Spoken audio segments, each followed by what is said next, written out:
The fog hangs thick over Tower Hill this morning, shrouding the wooden platform in an ethereal haze.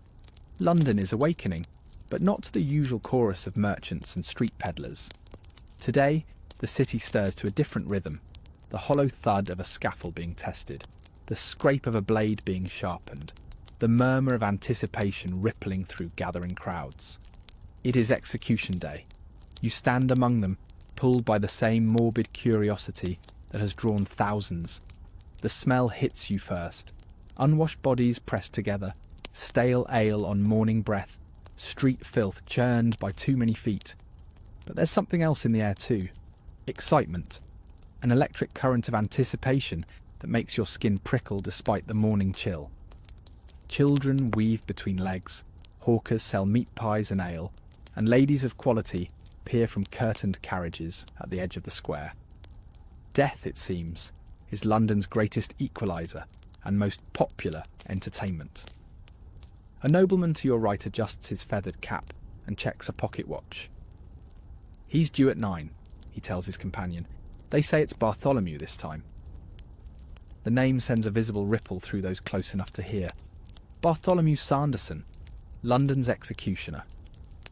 These past 15 years, a man who has sent more than 200 souls to meet their maker.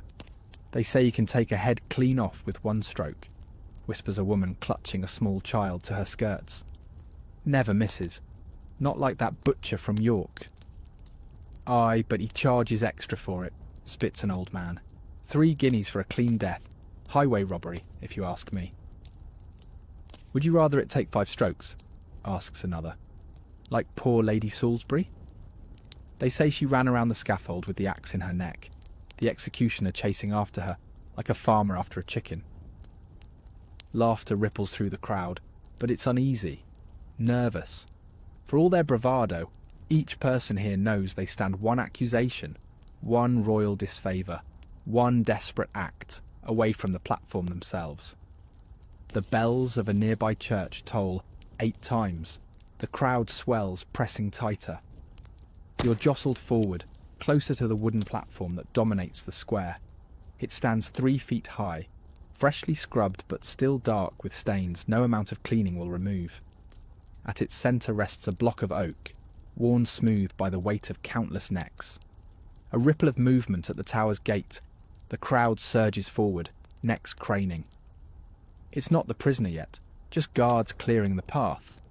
But then you see him, emerging from a side entrance to take his position on the scaffold, the executioner. He doesn't look like a death incarnate, no skeleton's grin or devil's horns. Just a broad-shouldered man in a leather jerkin and hood, his face obscured but for his eyes. Yet the sight of him sends a chill through the assembly. He carries an axe over one shoulder, its blade catching the weak morning sun. It looks ordinary, a tool like any other. But in his hands it becomes something else, something final. He tests the edge with his thumb, adjusts the block, and takes his position. Waiting, patient, as if this were any other trade, and perhaps that's the most terrifying thing of all. That the taking of human life could be reduced to mere craftsmanship. That somewhere in London, this man has a home, perhaps a family. That he might stop for ale after his work is done, hands washed of blood, but soul stained with it. In medieval Europe, an estimated 1 in every 1,000 deaths was by execution. In London alone, the executioner might dispatch 50 souls in a busy year. Hanging, beheading, burning, drawing and quartering, each method its own specialised craft, perfected over generations. These men, and occasionally women, stood at the intersection of justice and atrocity, necessary yet reviled. They were the embodiment of the state's ultimate power, yet lived as outcasts. They brought death with mechanical precision, yet often served as healers in their communities. Who were these individuals who killed for a living? What drove them to take up the axe, the noose, the branding iron? How did they learn their grim trade, and how did they bear the weight of so many deaths on their conscience? As the crowd around you grows and the condemned is led toward their fate, we begin our journey into the shadowy world of medieval executioners, the men and women who made death their profession and lived with the consequences. The tower gates open fully now. The The prisoner emerges, flanked by guards. The executioner tests his grip on the axe handle. And the crowd, yourself included, leans forward, breath held, unable to look away. The shadow of the executioner. The executioner occupied the most paradoxical position in medieval society, indispensable yet untouchable, essential to the functioning of justice, yet shunned as if contagion followed in his wake. To understand these figures who haunted the edges of medieval life, we must first understand their place, or lack thereof, in the social hierarchy. In most European towns, the executioner lived apart, not by choice but by decree. In Frankfurt, the executioner's house stood beside the Jewish ghetto, both communities segregated from the Christian population. In Paris, he resided near Montfaucon, where the multi-tiered gibbet held dozens of decomposing bodies. In London, many lived in the sanctuary of Saint-Martin-le-Grand, one of the few places they could find protection from public hostility. The executioner dwells in the shadow of his scaffold, wrote a 15th century French chronicler. He is death's landlord, and so the living grant him no quarter among them. This isolation extended beyond housing. When an executioner entered a tavern, other patrons would often leave. His tankard might be marked with special symbols, or kept separate from others. In some German towns, he was required to wear coloured gloves or distinctive clothing when in public. A yellow stripe on the sleeve, a red cloak, or sometimes a hood, even off the scaffold. Johann Reichardt, whose family served as Bavarian executioners for over 3 centuries, wrote in his journal, "I am required for justice, yet punished for delivering it. When I walk through the market, women pull their children away as if I carried the plague. Yet these same citizens will crowd eagerly to watch me work."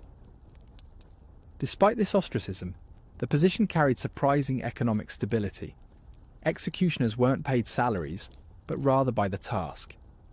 A standard fee schedule existed in most jurisdictions, so much for a hanging, more for a beheading, extra for the use of torture. Additional fees for disposing of the body. Records from 1538 show the executioner of Nuremberg received 10 guilders for a beheading, but only 3 for a hanging, reflecting the greater skill required for the former.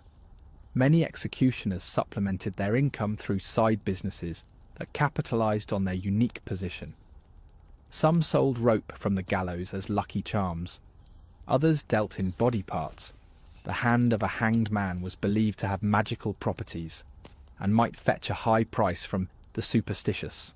Most significantly, many executioners served as unofficial healers and bone setters.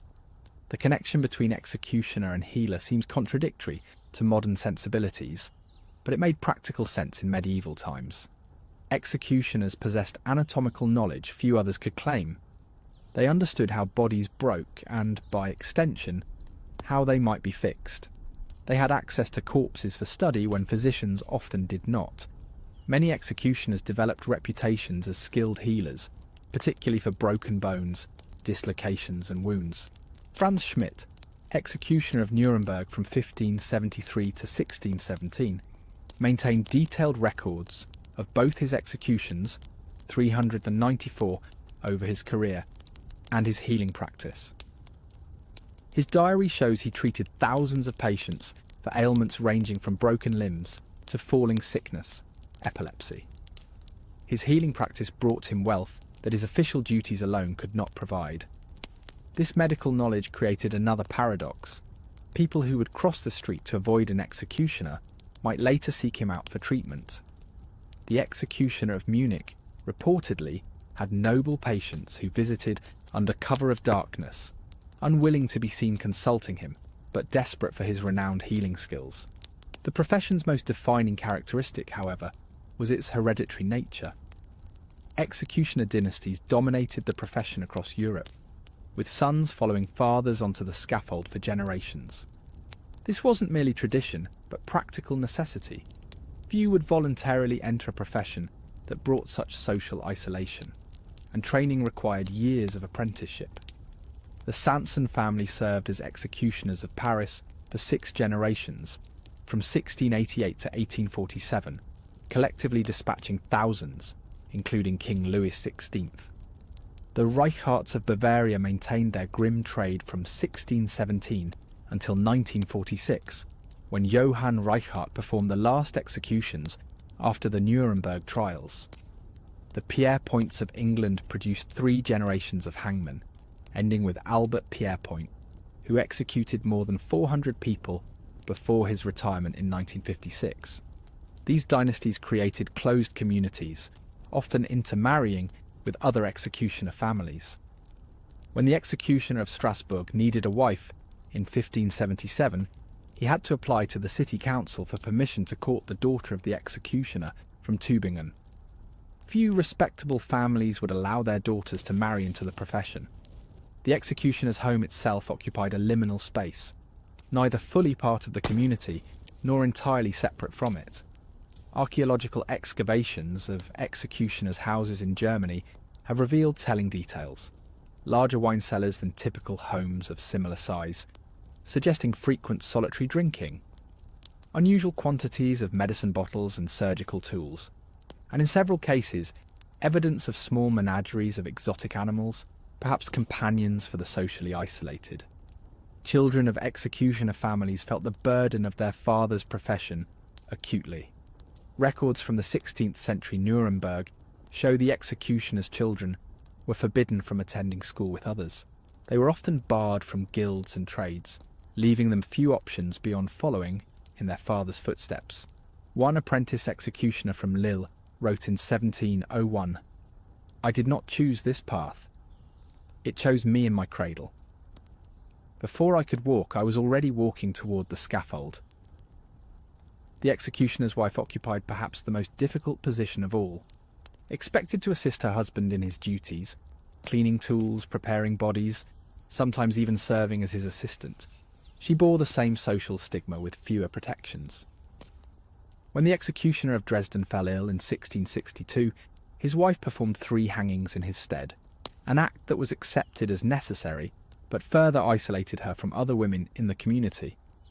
The psychological burden of the profession was immense. Some executioners turned to alcohol or developed elaborate rituals to distance themselves from their actions. Many sought religious absolution, becoming notably devout. Church records show executioners often made substantial donations to local parishes, perhaps seeking to buy spiritual comfort that social comfort denied them. In his confession to a priest, recorded anonymously in 1598, one executioner said, "I do not kill for pleasure or for hatred. I kill because the law demands it, and society requires it. If there is sin in my actions, surely it must be shared by those who write the laws, those who pronounce the sentence, and those who watch with approval." This spiritual anxiety manifested in curious traditions. Many executioners would formally ask forgiveness from the condemned before dispatching them. Others would cross themselves before each execution or whisper prayers as they worked. Some paid for perpetual masses to be said for the souls of those they had executed. The executioner's mask, perhaps the most iconic symbol of the profession, served multiple purposes. Practically, it protected the executioner's identity, reducing the risk of revenge from the condemned's family. Psychologically, it created distance between the man and his actions. Symbolically, it transformed a mere mortal into the impersonal hand of justice. Not all executioners wore masks, particularly in later periods when the profession became more regulated. But the image of the hooded figure remains powerful, precisely because it captures the essential duality of the executioner, present yet hidden, human yet serving as death's instrument, an individual performing society's collective will. Perhaps most telling are the executioner's own words about their position. Franz Schmidt, whose detailed journal provides our most intimate look into an executioner's mind, never once used the term executioner, Henker, to describe himself. Instead, he called himself the Jury, judicial handyman, Nachrichter, emphasizing his role as merely the final step in a judicial process that began with others. "I do not condemn," he wrote. "I merely conclude what the magistrates have decided. If there is guilt, it lies not in my hands, but in the hands that signed the warrant." This psychological distancing appears consistently in executioners' writings across centuries and borders. They saw themselves not as killers, but as craftsmen performing a necessary public service, the final essential link in the chain of justice. And yet, for all their attempts at professional detachment, records suggest many were haunted by their actions. The executioner of Bamberg reportedly woke screaming for years after a particularly difficult execution of a young woman. The executioner of Brussels became a recluse after botching a beheading in 1613. The hangman of York took his own life in 1711 after executing a man later proven innocent. As day faded to evening, the executioner would clean his tools, remove his distinctive clothing, and attempt to rejoin a society that both required his services and rejected his person. He might stop at a tavern where he drank alone in a corner, visit a church where he prayed in a separate pew, or return to a home that stood apart from others. In this daily transition, we see the fundamental contradiction of the executioner's existence. A man who lived between worlds, neither criminal nor fully citizen, dealing death by day while seeking acceptance by night, essential to justice yet forever marked by its most terrible consequence. The science of death. Behind the macabre spectacle of public execution lay something few spectators appreciated: a complex technical craft requiring precision, anatomical knowledge, and years of training. The medieval and early modern executioner was not merely a brute with a blade, but a specialist whose effectiveness depended on mastering the science of death. "To kill is simple," wrote an anonymous French executioner in 1688. "To kill well, quickly, cleanly, and without error, that is an art requiring study and practice no less rigorous than surgery." This grim education typically began in childhood for those born into executioner families. Young boys would first assist with minor tasks, maintaining tools, preparing the scaffold, handling ropes and chains. By their early teens, they might help position the condemned, or assist with simpler punishments like flogging or branding. Only after years as an apprentice would they be entrusted with the ultimate responsibility of execution itself. For those rare individuals who entered the profession from outside executioner dynasties, often criminals offered the position in exchange for their own lives. The learning curve was steep and unforgiving. Records from the 16th century Germany describe a former thief, appointed as executioner, who botched his first 3 hangings so badly that the town council threatened him with dismissal, despite the difficulty of finding replacements. The apprenticeship system ensured techniques were refined and passed down through generations. The executioner of Nuremberg, whose family held the position for over a century, kept a leather-bound manual detailing precise measurements for gallows construction, exact placement of knots for different weights of prisoners, and anatomical diagrams showing the ideal strike points for beheadings. This knowledge was closely guarded. When the executioner of Strasbourg attempted to publish a treatise on execution techniques in 1723, other executioners successfully petitioned to have it suppressed, arguing their professional secrets should remain within the Brotherhood. Each method of execution required its own specialised knowledge and presented unique technical challenges. Hanging, the most common form of execution throughout medieval Europe, was far more complex than simply placing a rope around someone's neck. The short drop method, used through most of the medieval period, didn't break the condemned's neck, but rather caused death by slow strangulation, a process that could take up to 20 minutes of visible suffering. A skilled hangman knew exactly how to position the knot to apply pressure to the carotid arteries and jugular veins, hastening unconsciousness, if not death itself. Johann Friedrich Flegel, executioner of Berlin from 1710 to 1735, wrote in his private papers, "The rope must be of hemp, neither too new that it has no give, nor too old that it might break. It must be precisely measured to the weight and height of the condemned. The knot must sit just behind the left ear for a man, slightly higher for a woman, owing to differences in the neck structure." Beheading, reserved for nobles and the privileged, demanded even greater skill. Using an axe or sword, The executioner had to sever the neck with ideally a single stroke, a feat requiring perfect judgment of distance, angle, and force. The anatomy of the neck, with its vertebrae and tendons, resists easy separation. A miscalculation of even an inch could result in a horrific partial decapitation, requiring multiple blows. The executioner's understanding of anatomy was critical. He needed to know precisely where to strike to sever the spinal cord between the first and second vertebrae. He had to account for the involuntary tension in the condemned's neck muscles, which might tighten at the crucial moment.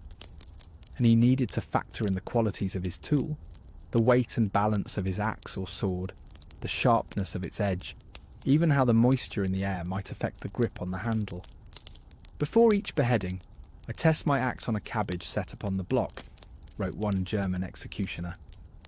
If it cleaves through cleanly, all is well. If not, I must sharpen it further, for there can be no second chance once the neck is laid bare. The physical tools themselves were objects of intense professional pride and superstition. Many executioners believed their instruments took on almost mystical properties with use. A sword that had taken many heads was thought to develop a taste for blood that made it more effective. Executioners would often be buried with their primary tools, both out of respect for their profession and from the belief that these implements had become extensions of themselves. The engineering aspects of execution were equally important. Gallows had to be constructed to specific measurements, with crossbeams of sufficient strength to support the weight of multiple bodies without collapsing. The trapdoor mechanism for later, long drop hangings needed to open cleanly and instantly. Execution blocks required careful design, slightly concave to cradle the neck, made of hardwood to withstand repeated blows, and positioned at precisely the right height for the executioner's swing.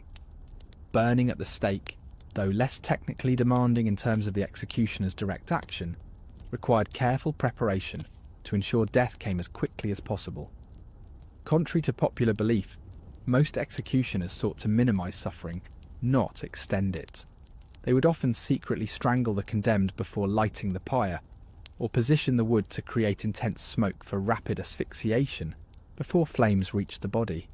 The executioner of Rouen wrote in 1542, "For those condemned to burn, I arrange green wood beneath and dry wood above. The green creates smoke to choke the senses before the pain of fire can be fully felt. This mercy is not in my instructions, but neither is it forbidden." Drawing and quartering, the most extreme punishment reserved for traitors, represented the pinnacle of the executioner's technical knowledge. The condemned had to be kept alive through the drawing, disembowelment phase, yet rendered insensible to pain. The quartering required knowledge of anatomy to separate limbs at joint junctions rather than hacking through bone. The executioner of London, who dispatched Guy Fawkes and his co-conspirators in 1606, was paid 4 times the standard fee for the technical complexity involved. Weather conditions added another variable to the executioner's calculations. The cold made rope less flexible and more likely to slip. Rain could make handles slick and footing uncertain. Even crowd size affected the process. A larger audience meant more pressure and greater consequences for any mistake. The most skilled executioners developed reputations that spread across Europe. Charles-Henri Sanson, who would later execute King Louis XVI, was known for his ability to behead a condemned person so swiftly that, according to contemporary accounts, the head would be in the basket before the eyes knew they were dead.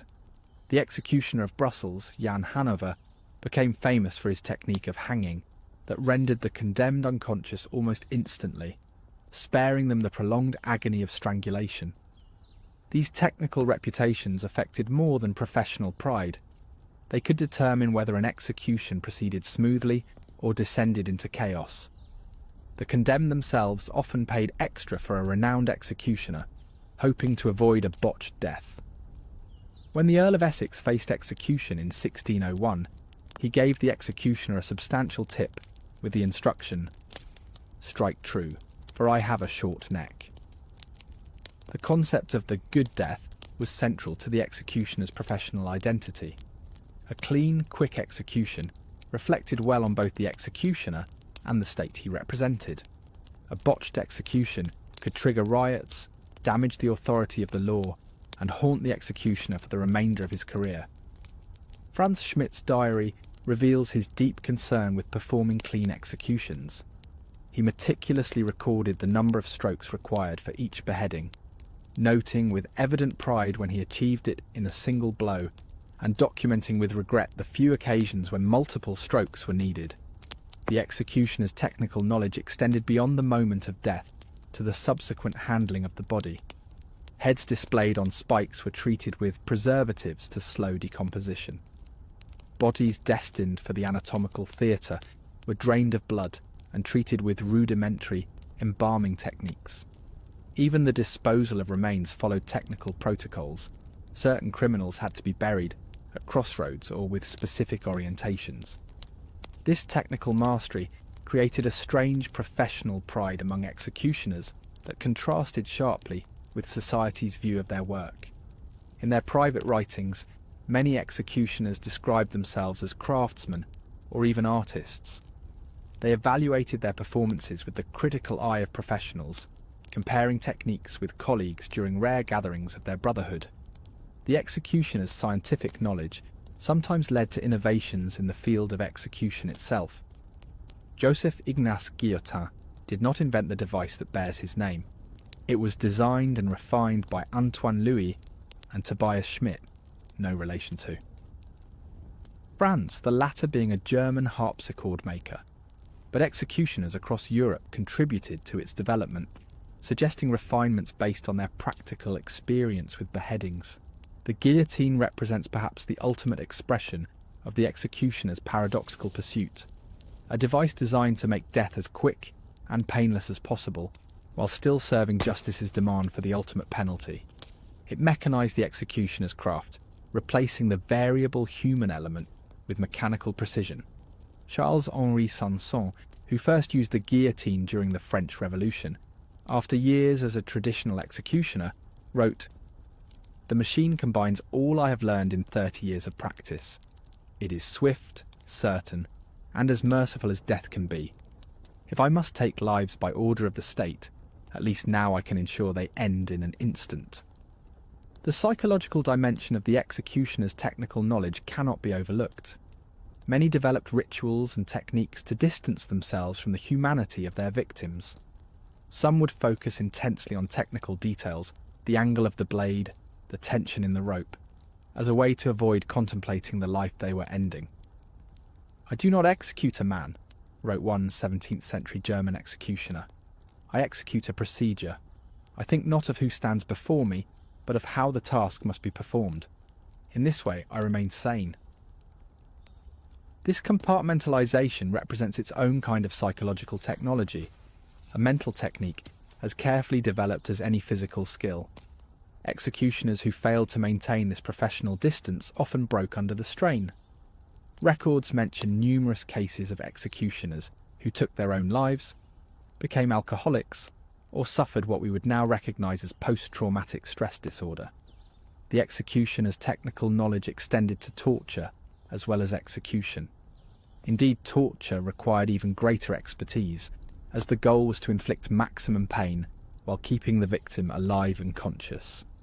The application of the strappado, the rack, or the thumbscrews all demanded precise understanding of human anatomy and pain thresholds. A manual from the Spanish Inquisition instructed torturers on exactly how much weight to attach to a victim's feet during strappado torture based on their body size, and how to recognize the signs of imminent shoulder dislocation. The executioner needed to bring the victim to the edge of their endurance without pushing beyond it, a terrible expertise that required years to master. The executioner's knowledge was, in many ways, a dark mirror of the physician's art. Both required intimate familiarity with human anatomy. Both demanded steady hands and careful judgment. Both even shared some of the same tools. The executioner's kit often contained probes, clamps, and knives similar to a surgeon's. Yet while the physician used this knowledge to preserve life, the executioner employed it to end life, or to prolong suffering without ending it. This parallel expertise contributed to the executioner's ambiguous position as both healer and killer in medieval society.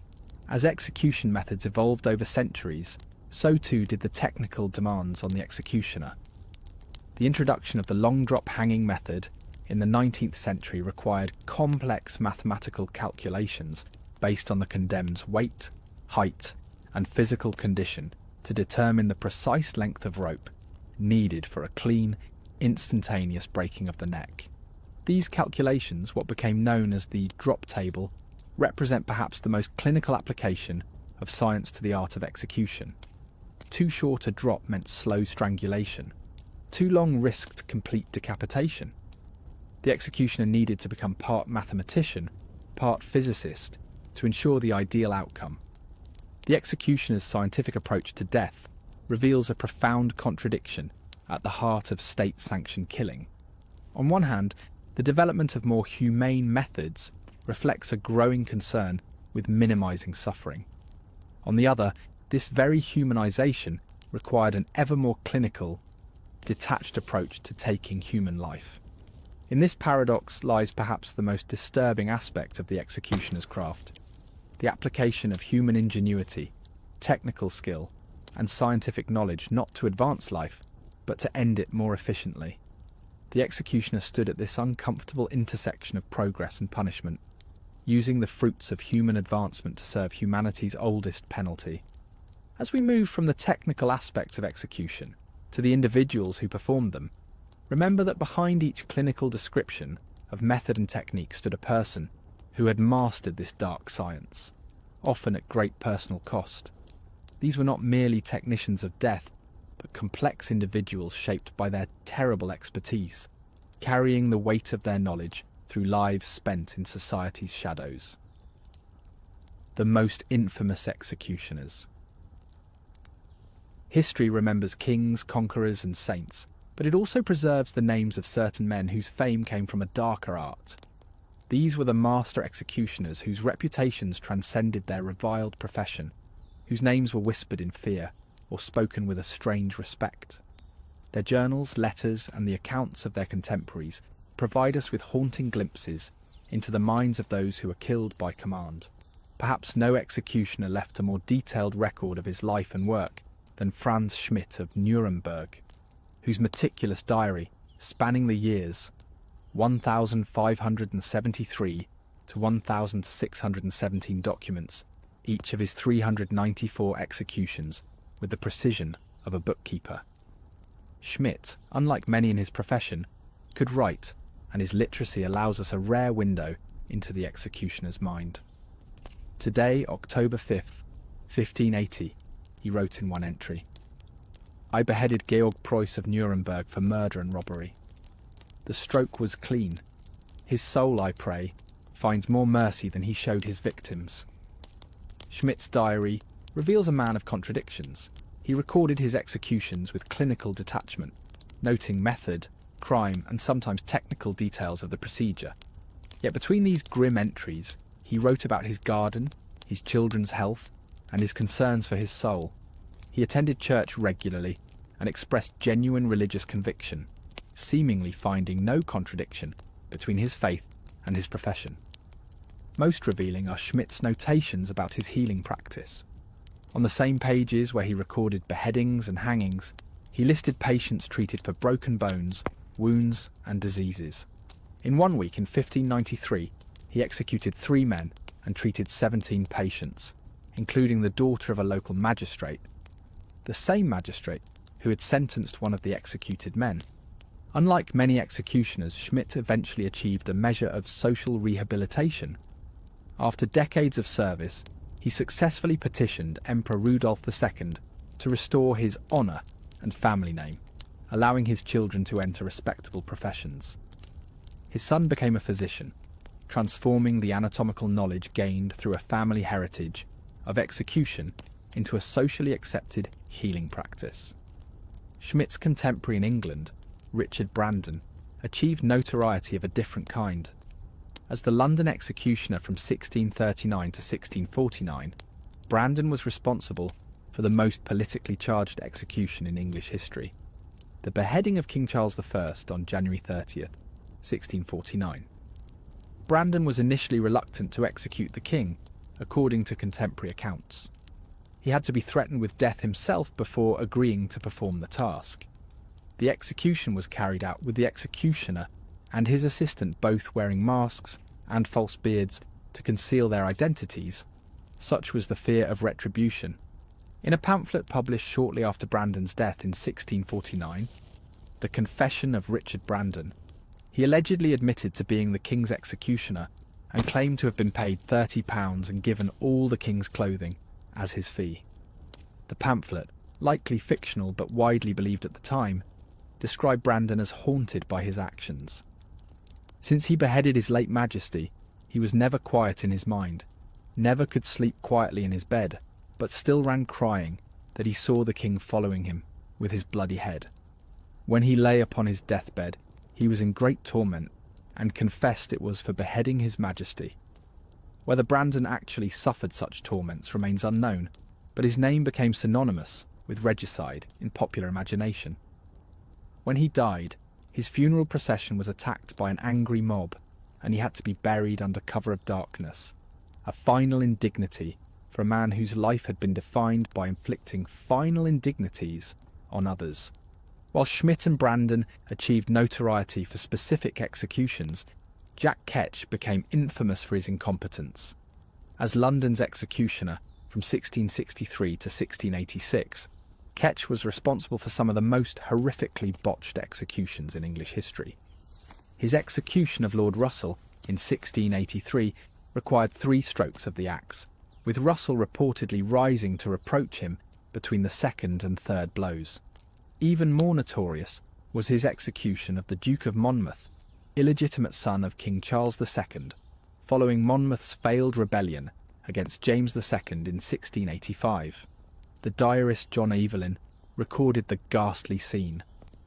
The executioner struck him first on the shoulder, then into his neck, but did not sever it. He was forced to cut it off with his knife. The sight was so terrible that many fainted. Ketch's name became synonymous with bungling cruelty. For generations after his death, Jack Ketch was used as a generic term for any executioner, and puppet shows featuring his character terrified and delighted children. In a profession where technical skill was the primary measure of worth, Ketch represented the nightmare scenario, the incompetent executioner who prolonged the very suffering he was meant to end quickly. If Ketch represented the nadir of the profession, the Sanson dynasty of France perhaps represented its apex, a family that elevated execution to a clinical science and whose service spanned 6 generations and the most tumultuous period in French history. Charles-Henri Sanson, the most famous member of the family, served as executioner of Paris from 1778 to 1795, a period encompassing the French Revolution and the Reign of Terror. During his career, he executed nearly 3,000 people, including King Louis XVI, Queen Marie Antoinette, and revolutionary leader Maximilien Robespierre. Sanson approached his work with scientific detachment. Educated and cultured, he was known to discuss literature and music in the salons of Paris. One of the few executioners accepted, however uneasily, in polite society.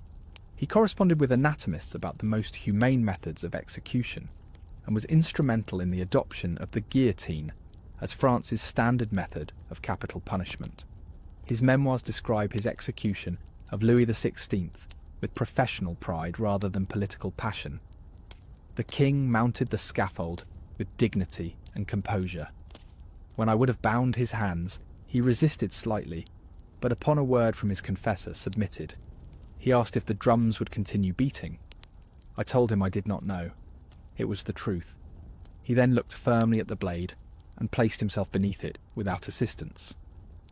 The Sanson family's tenure coincided with a mechanization of execution.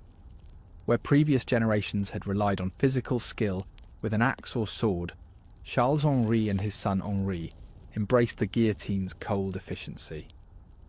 This transition from artisanal to industrial killing mirrored France's broader move toward modernity, a chilling parallel between progress and punishment.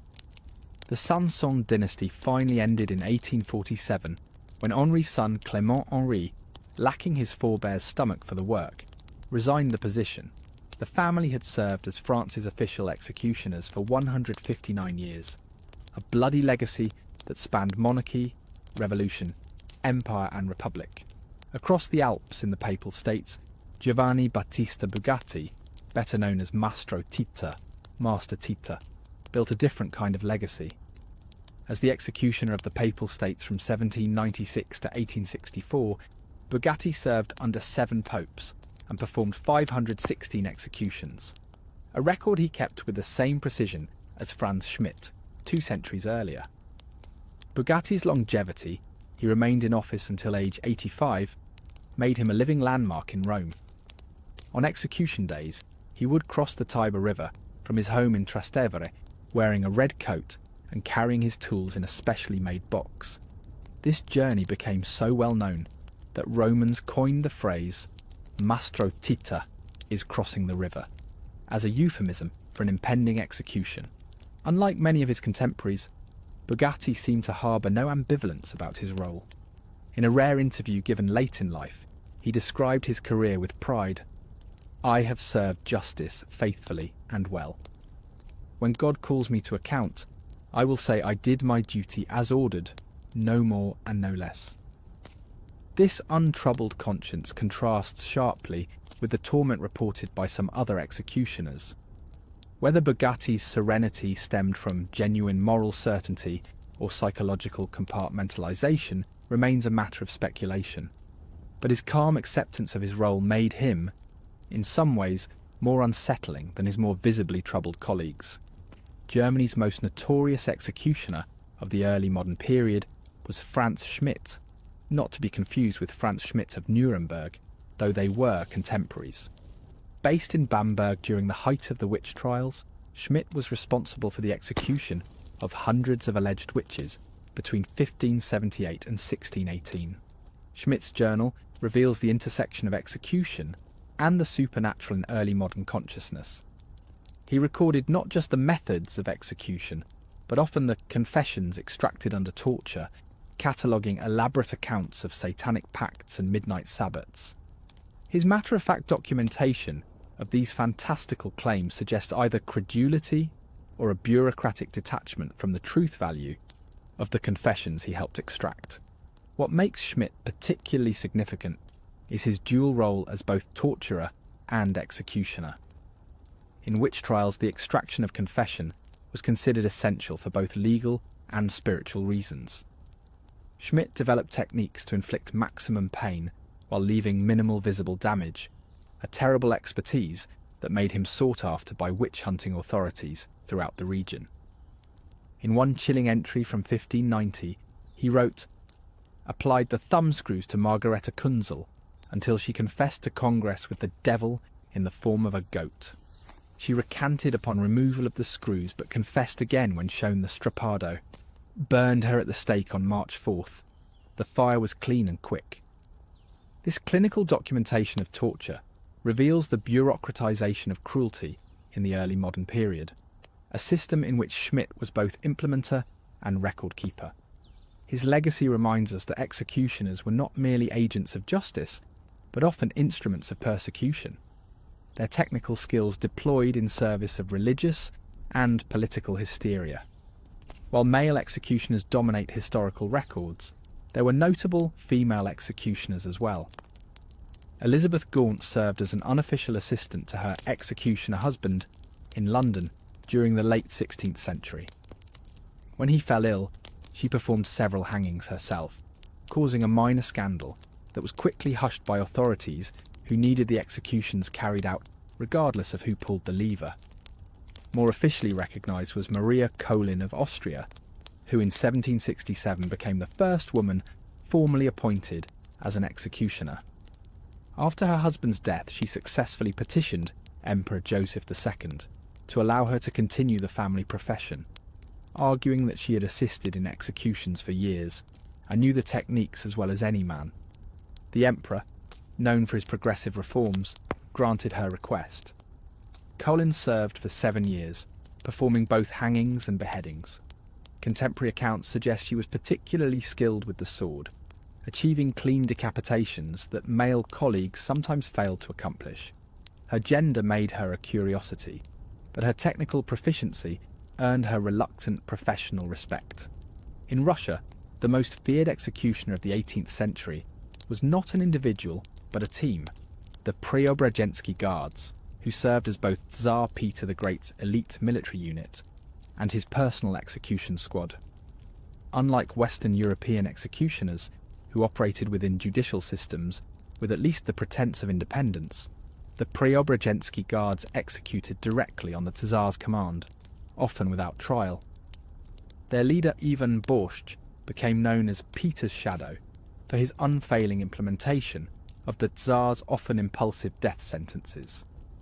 Contemporary accounts describe Borscht as a giant of a man who could decapitate a condemned prisoner with a single stroke of his sword even after a night of heavy drinking, a skill that endeared him to the equally hard-drinking Tsar. The Guards specialised in public executions designed to maximise terror. When Peter crushed the Streltsy rebellion in 1698, Borscht and his men executed over 1,000 rebels in Red Square, arranging the execution so that family members were forced to watch each other die.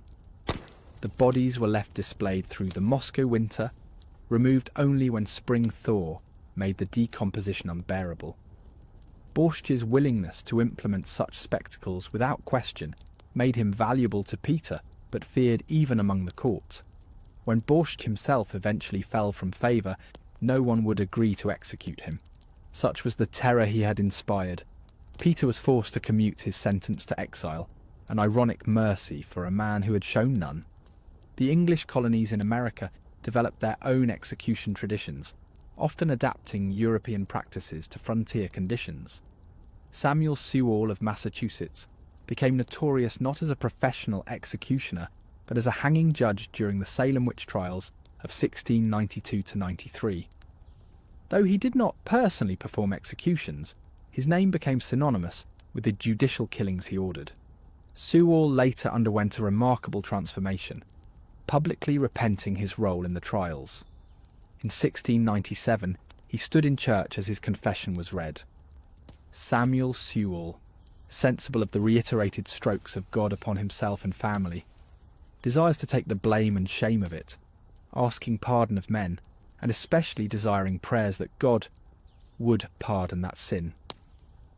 This public acknowledgement of wrongdoing by an official involved in judicial killing was almost unprecedented, and offers a unique counterpoint to the psychological coping mechanisms employed by professional executioners.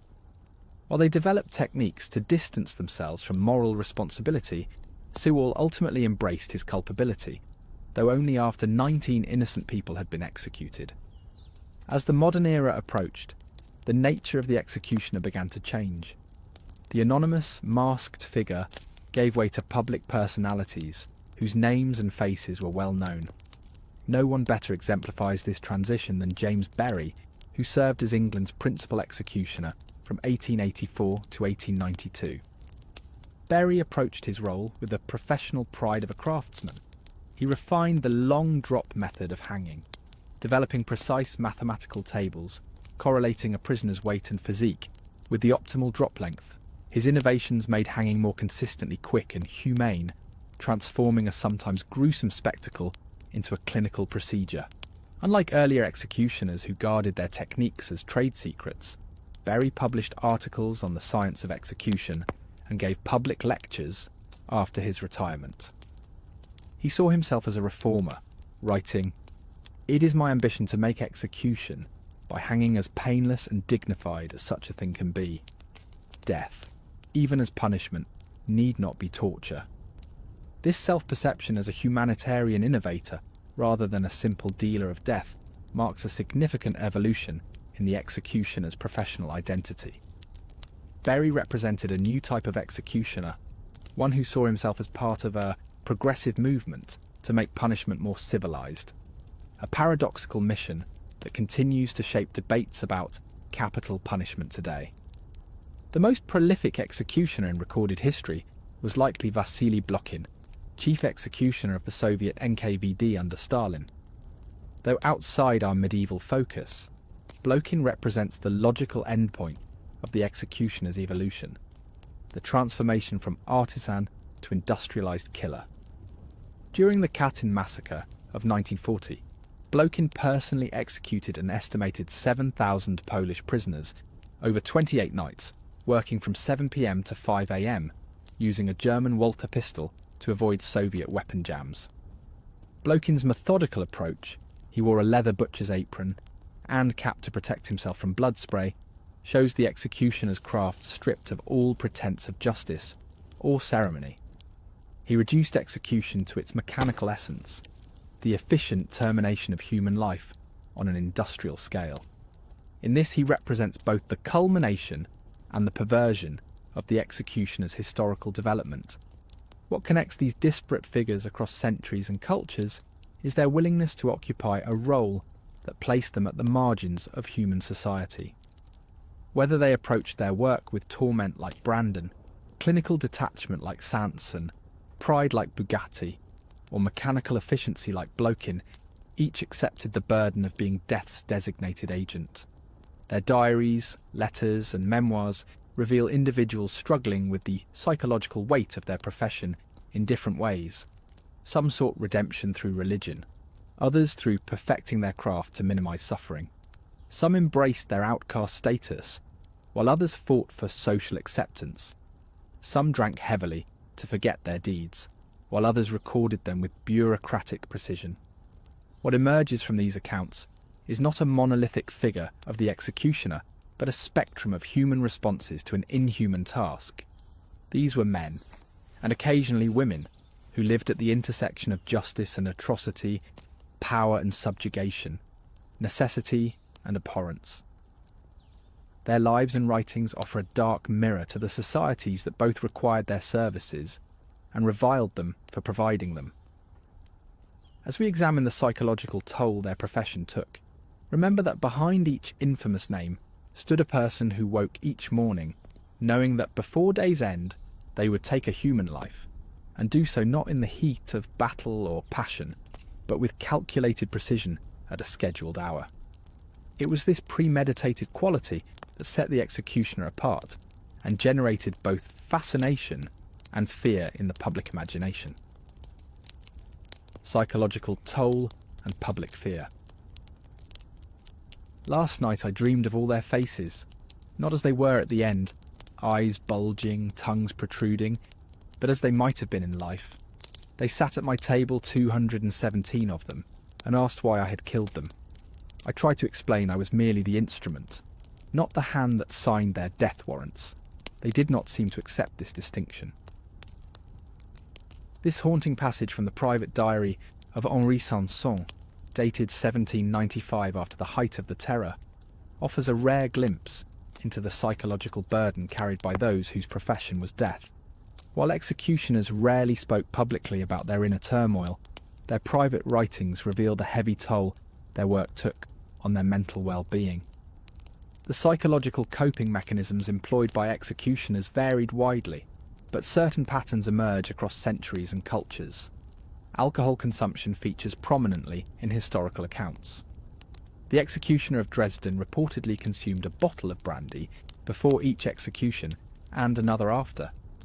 Financial records from multiple European cities show executioners receiving wine or spirits as part of their compensation, a tacit acknowledgement of the need for chemical comfort. Ritualization served as another critical psychological buffer. Many executioners developed elaborate personal rituals surrounding their work, specific ways of preparing their tools, particular clothes worn only on execution days, prayers or incantations spoken before and after the act. These rituals created psychological distance between the executioner's everyday identity and his professional role. Franz Schmidt's diary mentions that he would fast the day before an execution and attend confession immediately after. The executioner of Madrid would have his tools blessed by a priest before use. Jack Ketch reportedly spoke the same words to each condemned prisoner. "I am but the servant of the law, and what I do by command." These rituals served to transfer moral responsibility away from the individual executioner to the abstract concepts of law and justice. By positioning themselves as mere instruments rather than agents, executioners attempted to preserve their sense of moral identity despite actions that would otherwise be considered murder. Religion played a complex role in the executioner's psychological landscape. Many were devoutly religious, finding in faith both justification for their work and hope for eventual absolution. The Bible's endorsement of capital punishment, "Whoso sheddeth man's blood, by man shall his blood be shed," Genesis 9, provided theological cover for their profession. Yet this religious comfort was often undermined by the Church's ambivalent treatment of executioners. While officially sanctioning the death penalty, the Church frequently restricted executioners' participation in religious life. Many were forced to sit in separate sections during services or take communion after other parishioners had left. This religious marginalisation added spiritual anxiety to the psychological burden of the work itself. The executioner of Nuremberg wrote in 1577, "I serve God's justice on earth, yet am treated as if I were in league with Satan. I pray daily for the souls I have sent to judgment, yet the priest looks at me with disgust when I kneel before him." The compartmentalisation of identity represents perhaps the most sophisticated psychological defence. Many executioners developed almost separate personas for their professional and private lives. They were loving fathers and husbands at home, dispassionate agents of death at work. This psychological splitting allowed them to function in both worlds without complete moral disintegration. Charles-Henri Sanson was known to be a cultured, gentle man in private life, fond of music, well-read, and devoted to his children. Yet this same man could methodically guillotine dozens of people in a morning's work. His memoirs suggest he viewed these as entirely separate realms of existence, never allowing the executioner's identity to intrude upon his domestic life. Despite these coping mechanisms, many executioners eventually broke under the strain. Historical records mention numerous cases of executioners who took their own lives, became alcoholics, or suffered from what modern psychology would identify as post-traumatic stress disorder. The hangman of Bristol reportedly began seeing the ghosts of those he had executed, crowding around his bed at night. Unable to sleep or find peace, he drowned himself in the harbour in 1763. The executioner of Lyon became so disturbed by his work during the French Revolution that he would perform his duties while blindfolded, unable to bear witnessing the deaths he caused. Perhaps most telling are the attempts by many executioners to prevent their children from following them into the profession, despite the financial security it offered. Johann Reichardt, whose family had been Bavarian executioners for generations, paid for his son to attend university abroad, specifically to break the family tradition. Charles-Henri Sanson expressed hope in his journals that his son might find more honourable employment, though historical circumstances ultimately forced the young man to take up his father's position. These efforts to spare their children suggest that, whatever justifications executioners created for themselves, many recognised the profound psychological damage their profession inflicted. They carried their burden so their children might be free of it, a poignant acknowledgement of the hidden costs of their work. The psychological impact extended beyond the executioners themselves to their families. Wives of executioners often served as unofficial assistants, helping prepare tools, and sometimes even bodies. Children grew up in homes where instruments of death hung on walls or were stored in workshops. This proximity to the apparatus of execution created its own psychological complications. The daughter of the Dresden executioner wrote in a rare surviving account, "Father kept his swords in a locked cabinet, but I knew what they were for. When he would take them out to polish them, I would leave the house. I could not bear to look at them and think of their purpose. Yet I loved my father dearly and knew him to be a kind man. This contradiction was the great puzzle of my childhood." This testimony highlights the cognitive dissonance experienced by executioners' families, reconciling the loving parent or spouse with the dealer of death. Many children of executioners developed complex relationships with their father's profession, simultaneously proud of their technical skill and ashamed of its application. While executioners struggled with the psychological impact of their work, the general public developed its own complex relationship with these death dealers. The executioner occupied a unique place in the medieval and early modern imagination, a figure simultaneously feared, reviled, and perversely respected. The executioner's curse featured prominently in European folklore. Being touched by an executioner was considered bad luck. Objects associated with executions, conversely, were thought to have magical properties. The rope used to hang a man was believed to bring good fortune, and crowds would sometimes fight over pieces of it. The executioner himself was thought to carry a contagious stigma, one that could be transferred through physical contact. This superstitious fear extended to the executioner's shadow.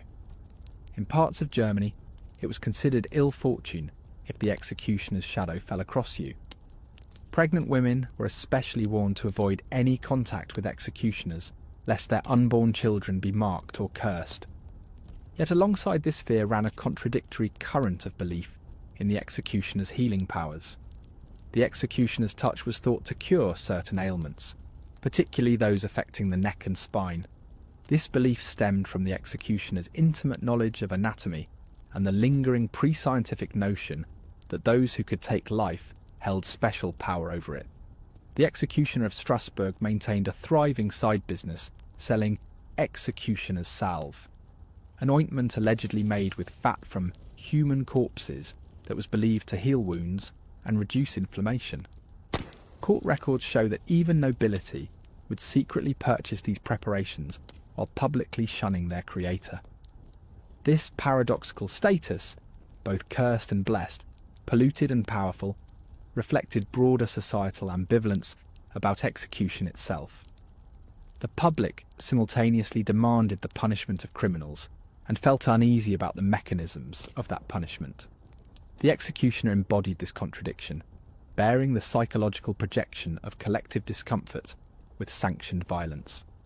The executioner featured prominently in folk tales and children's stories, usually as a threatening figure used to ensure good behaviour.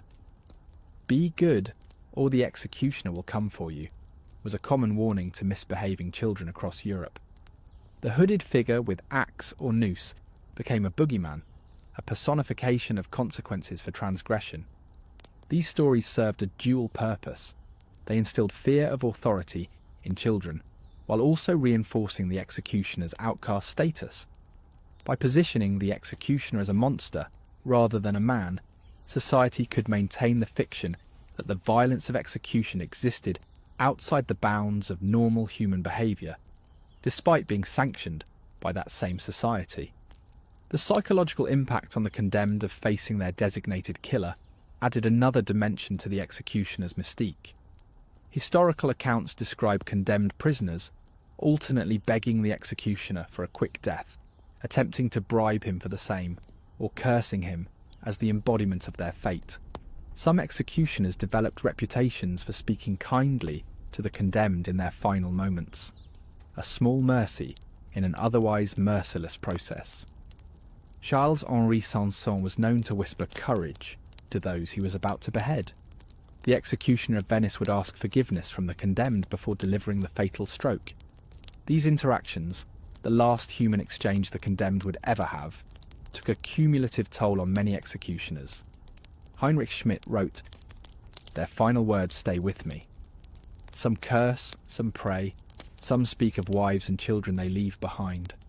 All these words collect in my mind like stones in a bag, growing heavier with each execution."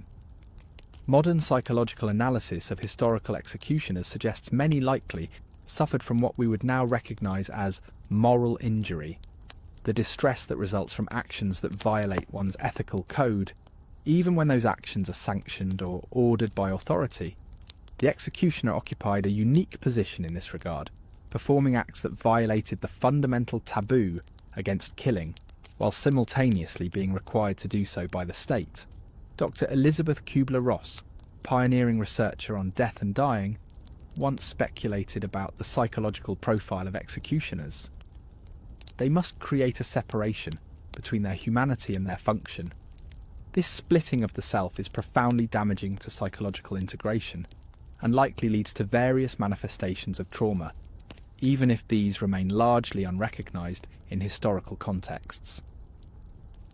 This analysis helps explain the high rates of alcoholism, suicide and psychological disturbance recorded among historical executioners. Without modern concepts of trauma or therapeutic interventions, these men were left to manage their psychological wounds through whatever means they could devise, often with destructive consequences. The isolation imposed on executioners exacerbated these psychological challenges, denied normal social interaction and community support. They had few outlets for processing their experiences. The executioner's family often provided the only social circle in which they could speak freely about their work, creating closed systems where the psychological burden was shared but rarely relieved.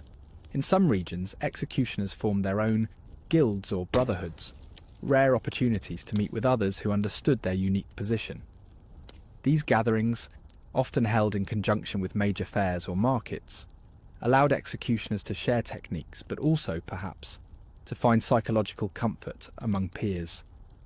No records exist of the private conversations at these meetings, but one can imagine they served as primitive group therapy for men who could discuss their burdens nowhere else. The psychological impact of the executioner's work extended to those who witnessed executions as well. Public executions were designed partly as deterrents, using fear to discourage criminal behaviour. Yet historical accounts suggest they often produced complex psychological responses in spectators, responses that ranged from bloodthirsty excitement to profound moral disquiet. Samuel Pepys, the English diarist, recorded his reaction to witnessing an execution in 1664. "I went to see Major General Harrison hanged, drawn, and quartered. Which was done there, he looked as cheerful as any man could in that condition. He was presently cut down, and his head and heart shown to the people, at which there were great shouts of joy. And indeed it was a very great, remarkable, and cheerful crowd." Pepys's account captures the carnival atmosphere that often surrounded executions. Yet he later confessed to nightmares about the scene, suggesting that beneath the public performance of approval lay private psychological disturbance. This public ambivalence about execution created a projection screen for collective anxiety. The executioner became the repository for societal discomfort with state violence, the individual who performed the act that many approved in theory but found disturbing in practice. By ostracising the executioner, society could maintain its commitment to capital punishment while distancing itself from the physical reality of killing. The executioner thus bore a double psychological burden: the direct trauma of repeatedly taking human life, and the projected discomfort of the society that demanded those deaths while shunning their implementer. This dynamic created a psychological isolation, perhaps unparalleled in other professions. Some executioners found ways to psychologically reframe their work as a form of mercy. By developing techniques to make death as quick and painless as possible, they could view themselves as minimizing suffering rather than causing it. The executioner of Brussels wrote in 1701, "When I must take a life, I strive to do it with such skill that death comes before pain can register. In this way I make myself death's better servant than disease or old age would be." This reframing, positioning the executioner as a more merciful alternative to natural death, represents a sophisticated psychological defense mechanism. By focusing on technique rather than outcome, on process rather than purpose, the executioner could maintain a sense of professional pride while avoiding full confrontation with the moral implications of his work. As public executions became less common in the late 18th and 19th centuries, the psychological relationship between the public and the executioner began to shift. No longer a visible presence in community life, the executioner became a more abstract figure, still feared but increasingly shrouded in mystery. This transition from public spectacle to private procedure changed the psychological dynamics of execution. Where medieval executioners performed before crowds, their modern counterparts worked in enclosed spaces with few witnesses. This privacy may have reduced some forms of psychological stress while increasing others. Without the public gaze, the executioner lost the psychological buffer of performing a public service, but gained the burden of increased intimacy with death. The psychological legacy of the medieval executioner extends into modern discussions of capital punishment. Contemporary debates often focus on the impact of execution on those tasked with performing it. Multiple studies of modern execution teams report significant rates of post-traumatic stress, alcohol abuse, and relationship difficulties among their members, suggesting that despite technological changes, the fundamental psychological burden remains. One former executioner at a southern prison told researchers in 1989, "They can change the method from hanging to electrocution to lethal injection, but they can't change what it does to you inside. You're still killing someone who's helpless at that moment. That knowledge stays with you." This testimony creates an echo across centuries, connecting the psychological experience of the modern execution team member to that of his medieval predecessor. Despite vast differences in context, technique, and cultural setting, the core psychological challenge remains: reconciling one's humanity with the deliberate taking of human life. As we examine the theatrical aspects of public execution in our next section, remember that behind the spectacle stood individuals bearing this psychological weight. Men and women who lived with the faces of the dead, who developed complex mechanisms to manage their complicity in state-sanctioned killing, and who occupied a unique position in the collective psychological landscape of their societies. The executioner's psychological burden serves as a warning about the hidden costs of justice systems that demand some individuals bear the moral weight of collective decisions. In studying these historical figures, we confront not just their psychological struggles, but our own society's continuing willingness to designate certain individuals as death's official representatives. Execution as theatre. "The scaffold is a theatre," wrote Michel Foucault in his examination of punishment, and nowhere was this more literal than in medieval and early modern Europe, where executions were staged as elaborate public spectacles with carefully choreographed elements designed to maximise their impact on witnesses. The executioner, in this context, was not merely a killer but a performer, the central actor in a drama of power, justice and mortality. The physical arrangement of execution sites reflected their theatrical purpose. Rather than conducting executions in private or secluded locations, authorities deliberately positioned scaffolds and gallows in the most public spaces available: market squares, crossroads and prominent hills. These locations ensured maximum visibility and attendance, transforming execution from a simple judicial function into a public event. Tower Hill in London, the Place de Grève in Paris, the Rabenstein in Vienna. These execution grounds became infamous stages where the drama of state power played out before audiences that could number in the thousands. The scaffolds themselves were constructed with visibility in mind, elevated platforms that allowed even those at the back of the crowd to witness the proceedings. Some permanent execution sites even included tiered seating, like theatres, with better positions reserved for paying spectators or dignitaries. A Venetian visitor to London in 1559 wrote, "They make a spectacle of justice in this country, such as I have never seen elsewhere. The condemned is displayed high above the crowd on a wooden stage, as an actor might be, so that all may witness the triumph of law over transgression." The timing of executions further emphasised their theatrical nature. Rather than carrying out sentences at convenient administrative hours, executions were typically scheduled for market days or holidays when the largest crowds could be expected.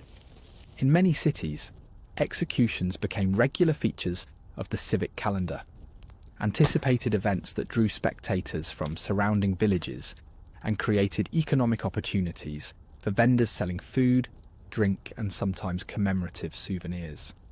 The executioner's appearance was carefully managed to maximise dramatic impact. The iconic hood or mask, though not universal across Europe, served both practical and symbolic functions. Practically, it concealed the executioner's identity, protecting him from potential revenge. Symbolically, It transformed a mere man into an impersonal agent of justice, a faceless embodiment of the state's power over life and death. Beyond the hood, executioners often wore distinctive clothing that set them apart visually from both officials and spectators. In France, the executioner traditionally wore red, the colour of blood but also of royal authority. In parts of Germany, executioners wore black and yellow, colours associated with imperial power. These costumes weren't merely functional, but designed to create a visual impact, to mark the executioner as a figure who existed outside normal social categories. The executioner's movements and gestures were similarly theatrical.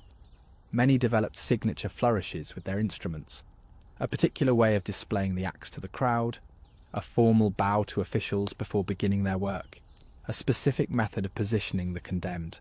These weren't merely personal habits, but conscious elements of performance, designed to add gravity and ceremony to the proceedings. The executioner of Paris during the 1670s was known for his dramatic unveiling of the sword at beheadings. He would keep it concealed beneath a velvet cloth until the final moment, then reveal it with a flourish that made sunlight flash off the blade, a moment of terrible beauty before the fatal stroke. Such gestures weren't mere showmanship, but served to underscore the solemnity of the occasion and the executioner's control over the proceedings. The condemned person played their own crucial role in this theatre of death.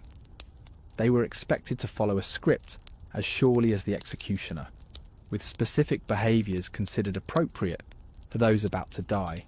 The ideal condemned prisoner showed courage without defiance, repentance without excessive pleading, dignity without pride. They confessed their crimes, affirmed the justice of their sentence, asked forgiveness from those they had wronged, and offered prayers for their souls. This good death script served multiple purposes. For authorities, it reinforced the legitimacy of the execution by having the condemned themselves validate its justice. For the Church, it provided a final opportunity for repentance and salvation. For the condemned, it offered a chance to die with dignity and ensure proper treatment of their remains. For spectators, it provided the satisfying narrative closure of seeing justice acknowledged and the social order reaffirmed. Deviations from this script created dramatic tension. A prisoner who maintained their innocence to the end, who cursed their judges or the crowd, who refused religious consolation or attempted to resist. These were troubling disruptions to the intended narrative. Such cases often appear in historical records precisely because they violated expectations and created memorable spectacle. When Mary, Queen of Scots, was executed in 1587, her adherence to the script of a noble death became part of her lasting legend.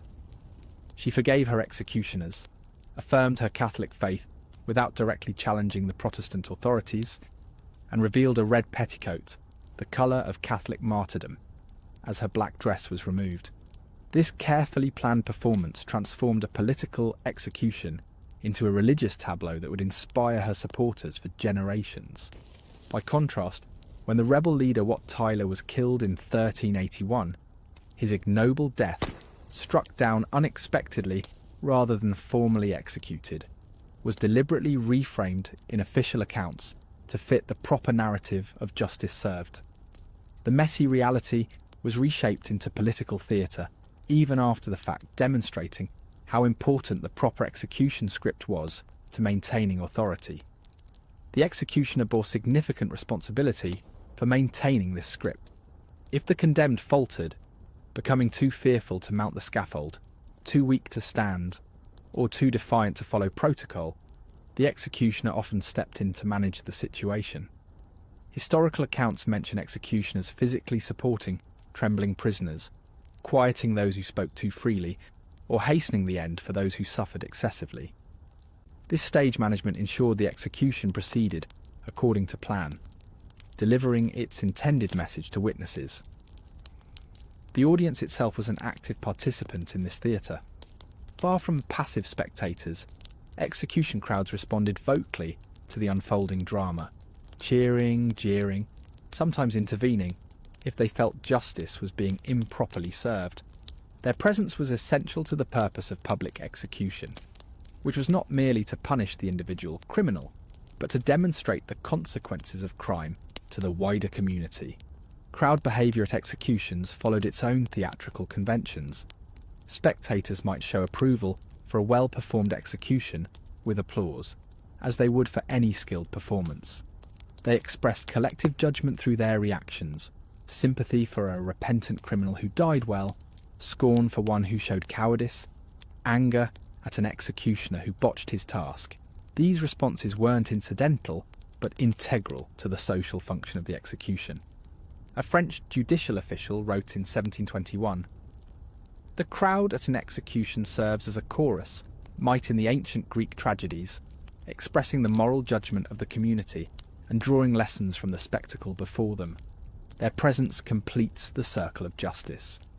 The physical arrangement of the crowd reinforced social hierarchies. In many cities, designated areas were reserved for officials, nobility, and other dignitaries, giving them the best views of the proceedings. The wealthy might rent rooms overlooking the execution ground, or pay for seats in specially constructed stands. The common people stood wherever they could find space, often jostling for better positions. This stratification of the audience mirrored the broader social order, with the execution serving to reinforce existing power structures, even in the arrangement of its witnesses. Religious elements added another layer to the theatrical nature of executions. Priests or ministers accompanied the condemned to the scaffold, offering prayers, holding crucifixes for them to kiss, and sometimes delivering sermons to the crowd that drew moral lessons from the spectacle. These religious figures served as a kind of chorus, interpreting the execution's meaning within a Christian framework of sin, repentance, and redemption. In Catholic regions, religious confraternities specialised in ministering to the condemned, accompanying them from prison to scaffold, while singing hymns and carrying banners. These processions added pageantry to the proceedings and emphasised the spiritual dimension of execution.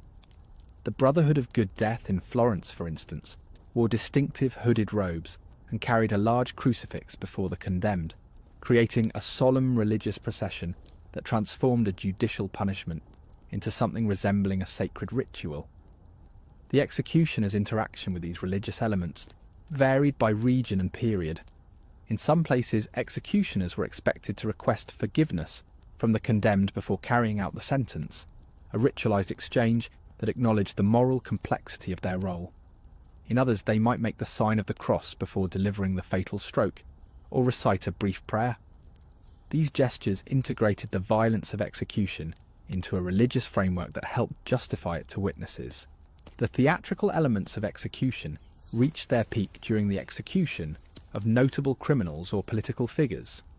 These high-profile cases often included additional ceremonial elements designed to underscore the significance of the event and maximise its impact on public consciousness. When Robert François d'Amiens, who had attempted to assassinate King Louis XV, was executed in 1757, the elaborate torture and execution became one of the most spectacular judicial ceremonies in French history.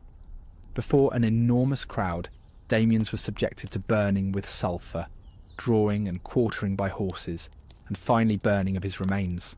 The entire process took hours and involved multiple executioners working in sequence.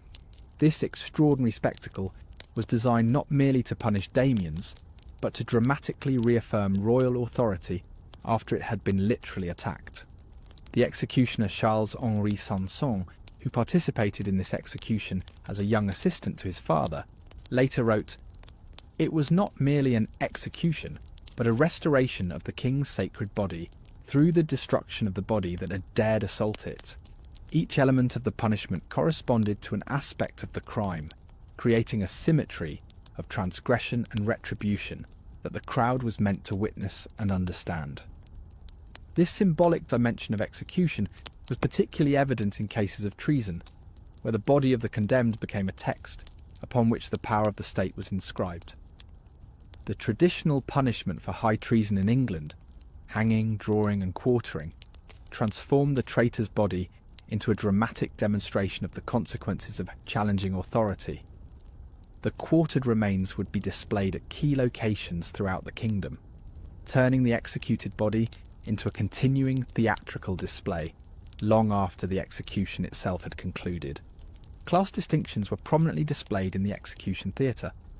Nobles and commoners were executed by different methods, in different locations and with different ceremonies. Beheading, considered the most honourable form of execution, was generally reserved for the nobility, while hanging was the common fate of lower-class criminals. This distinction maintained social hierarchy, even in death, and created different theatrical traditions for different classes of condemned. When a noble was executed, additional elements emphasised their status even as they lost their life. They might be permitted to wear fine clothing to the scaffold, to make a dignified speech before death, to be attended by their own servants.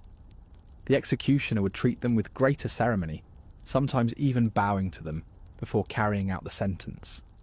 These distinctions reinforced the social order even in its moment of greatest threat, demonstrating that class remained relevant even on the scaffold. The executioner's responsibility for maintaining appropriate class distinctions in death added another layer of complexity to their role. They needed to adjust their performance based on the status of the condemned, showing appropriate deference to nobles while maintaining firmer control over common criminals. This calibration required social awareness alongside technical skill, making the executioner a performer who needed to read both his audience and his co-star to deliver an appropriate execution. The theatrical nature of execution extended to the tools of the trade. Executioners took pride in the appearance of their instruments, often decorating axes, swords, or gallows with inscriptions, symbols, or ornamental elements. These weren't merely functional implements, but props in the execution drama, designed to impress viewers with their fearsome appearance and symbolic weight. The executioner of Nuremberg carried an axe inscribed with the Latin phrase Ultima ratio regum, the final argument of kings, the same motto Louis XIV had cast on his cannons. This inscription transformed a simple tool into a statement about state power and positioned the executioner as the embodiment of that power's final expression. The physical staging of different execution methods created different theatrical experiences. Hanging created a vertical drama, with the condemned elevated above the crowd, suspended between earth and heaven in a potent visual metaphor. Beheading created a horizontal spectacle centred on the block, with the crucial moment being the swing of the axe or sword. Burning at the stake surrounded the condemned with flames that both concealed and revealed, creating a sensory experience of sound and smell as much as sight. Each method generated its own theatrical dynamics and demanded different performance skills from the executioner. The executioner of Lyon, writing to a colleague in 1683, observed, "Each method has its own rhythm and requirements. A hanging must be quick and decisive, with no hesitation in the drop. A beheading requires perfect timing, neither rushed nor delayed. Burning demands patience and attention to the fire. In each case, one must control the spectacle or risk losing the crowd's respect." This professional assessment reveals how consciously executioners approached the theatrical aspects of their work. They understood that their effectiveness depended not merely on technical skill, but on managing the dramatic experience for all participants, the condemned, the officials, and the spectating public. The theatrical elements of execution weren't mere embellishments, but central to its social function. By framing execution as a dramatic spectacle, with clear roles, scripts, and staging, authorities transformed an act of state violence into a moral lesson and political statement. The execution became not just the elimination of a criminal, but a reaffirmation of the law, a demonstration of power, and a communal ritual that bound witnesses together in shared experience. For the executioner, this theatrical dimension added another layer to an already complex role. Beyond the technical challenges of killing efficiently and the psychological burden of taking life, they had to perform their function with appropriate gravity and skill before a critical audience. Their success was measured not just by whether the condemned died quickly, but by how well the entire spectacle conveyed its intended message. As public taste changed over centuries, the theatrical aspects of execution evolved. The elaborate tortures and extended spectacles of the medieval and early modern periods gradually gave way to quicker, more clinical procedures. This evolution reflected changing sensibilities about public violence and shifting understandings of the purpose of punishment. By the late 18th century, reformers like Cesare Beccaria were questioning the value of execution as public theatre, arguing that such spectacles brutalised the population rather than deterring crime. The guillotine, invented as a humane alternative to earlier methods, paradoxically made execution both more efficient and more theatrical, creating a distinctive silhouette and mechanical drama that would become the defining image of the French Revolution. The executioner's role as performer began to diminish as executions became more mechanised and eventually moved behind prison walls. The theatrical elements that had defined public execution for centuries, the scaffold as stage, the executioner as central actor, the crowd as participating audience, gradually disappeared from Western European practice, though they persisted longer in other parts of the world. Yet the theatrical legacy of public execution continues to influence how we think about justice and punishment. Modern executions, though conducted in private, still follow ritualised procedures that echo their public predecessors. The witnesses, the final statement, the carefully timed steps. These elements preserve the theatrical structure even without the public audience. And in our cultural memory and media, the image of the executioner as a dramatic figure endures. From films to video games, the hooded figure with axe or noose remains a potent symbol of authority, judgment and finality. A theatrical archetype that continues to fascinate and disturb us long after public executions have disappeared from Western society. When things went wrong. For all its careful choreography and preparation, execution was fundamentally a human process, and like all human endeavours, it was subject to error, accident and failure. When executions went wrong, they transformed from solemn demonstrations of justice into chaotic spectacles of horror that undermined the very authority they were meant to reinforce. Perhaps the most infamous botched execution in English history was that of James Scott, Duke of Monmouth, illegitimate son of King Charles II and leader of a failed rebellion against James II. Condemned for treason in 1685, Monmouth's high status entitled him to execution by beheading rather than the more gruesome drawing and quartering prescribed for common traitors. On the morning of July 15th, Monmouth mounted the scaffold on Tower Hill before a large crowd of witnesses. The executioner that day was Jack Ketch, already notorious for his incompetence. What should have been a swift, dignified death became instead a prolonged nightmare that horrified even those who had supported Monmouth's execution. John Evelyn, who witnessed the execution, recorded in his diary, "The executioner gave him 5 strokes with the axe, and even then did not sever the head. At last they were forced to use a knife to cut it off. The sight was so terrible that many in the crowd turned away in horror." Another account describes Monmouth rising from the block after the first 2 strokes to reproach Ketch, before laying his head down again for the executioner to continue his grim work. The crowd, which had been hostile to the rebel duke, found their sympathies shifting as they witnessed his suffering. Many later claimed that Ketch had been bribed by Monmouth's enemies to ensure a painful death, though the more likely explanation was simple incompetence. The Duke of Monmouth's botched execution demonstrates how quickly the carefully managed theatre of execution could collapse when technical skill failed. The authority and legitimacy that public execution was meant to reinforce could instead be undermined when the process deviated from its expected script. A botched execution transformed justice into apparent cruelty, and the executioner from an agent of the law into a bumbling torturer. Similar horror attended the execution of Mary, Queen of Scots, in 1587. Though conducted in relative privacy at Fotheringhay Castle, rather than before a public crowd, the execution was witnessed by around 200 officials and servants who spread accounts of what transpired.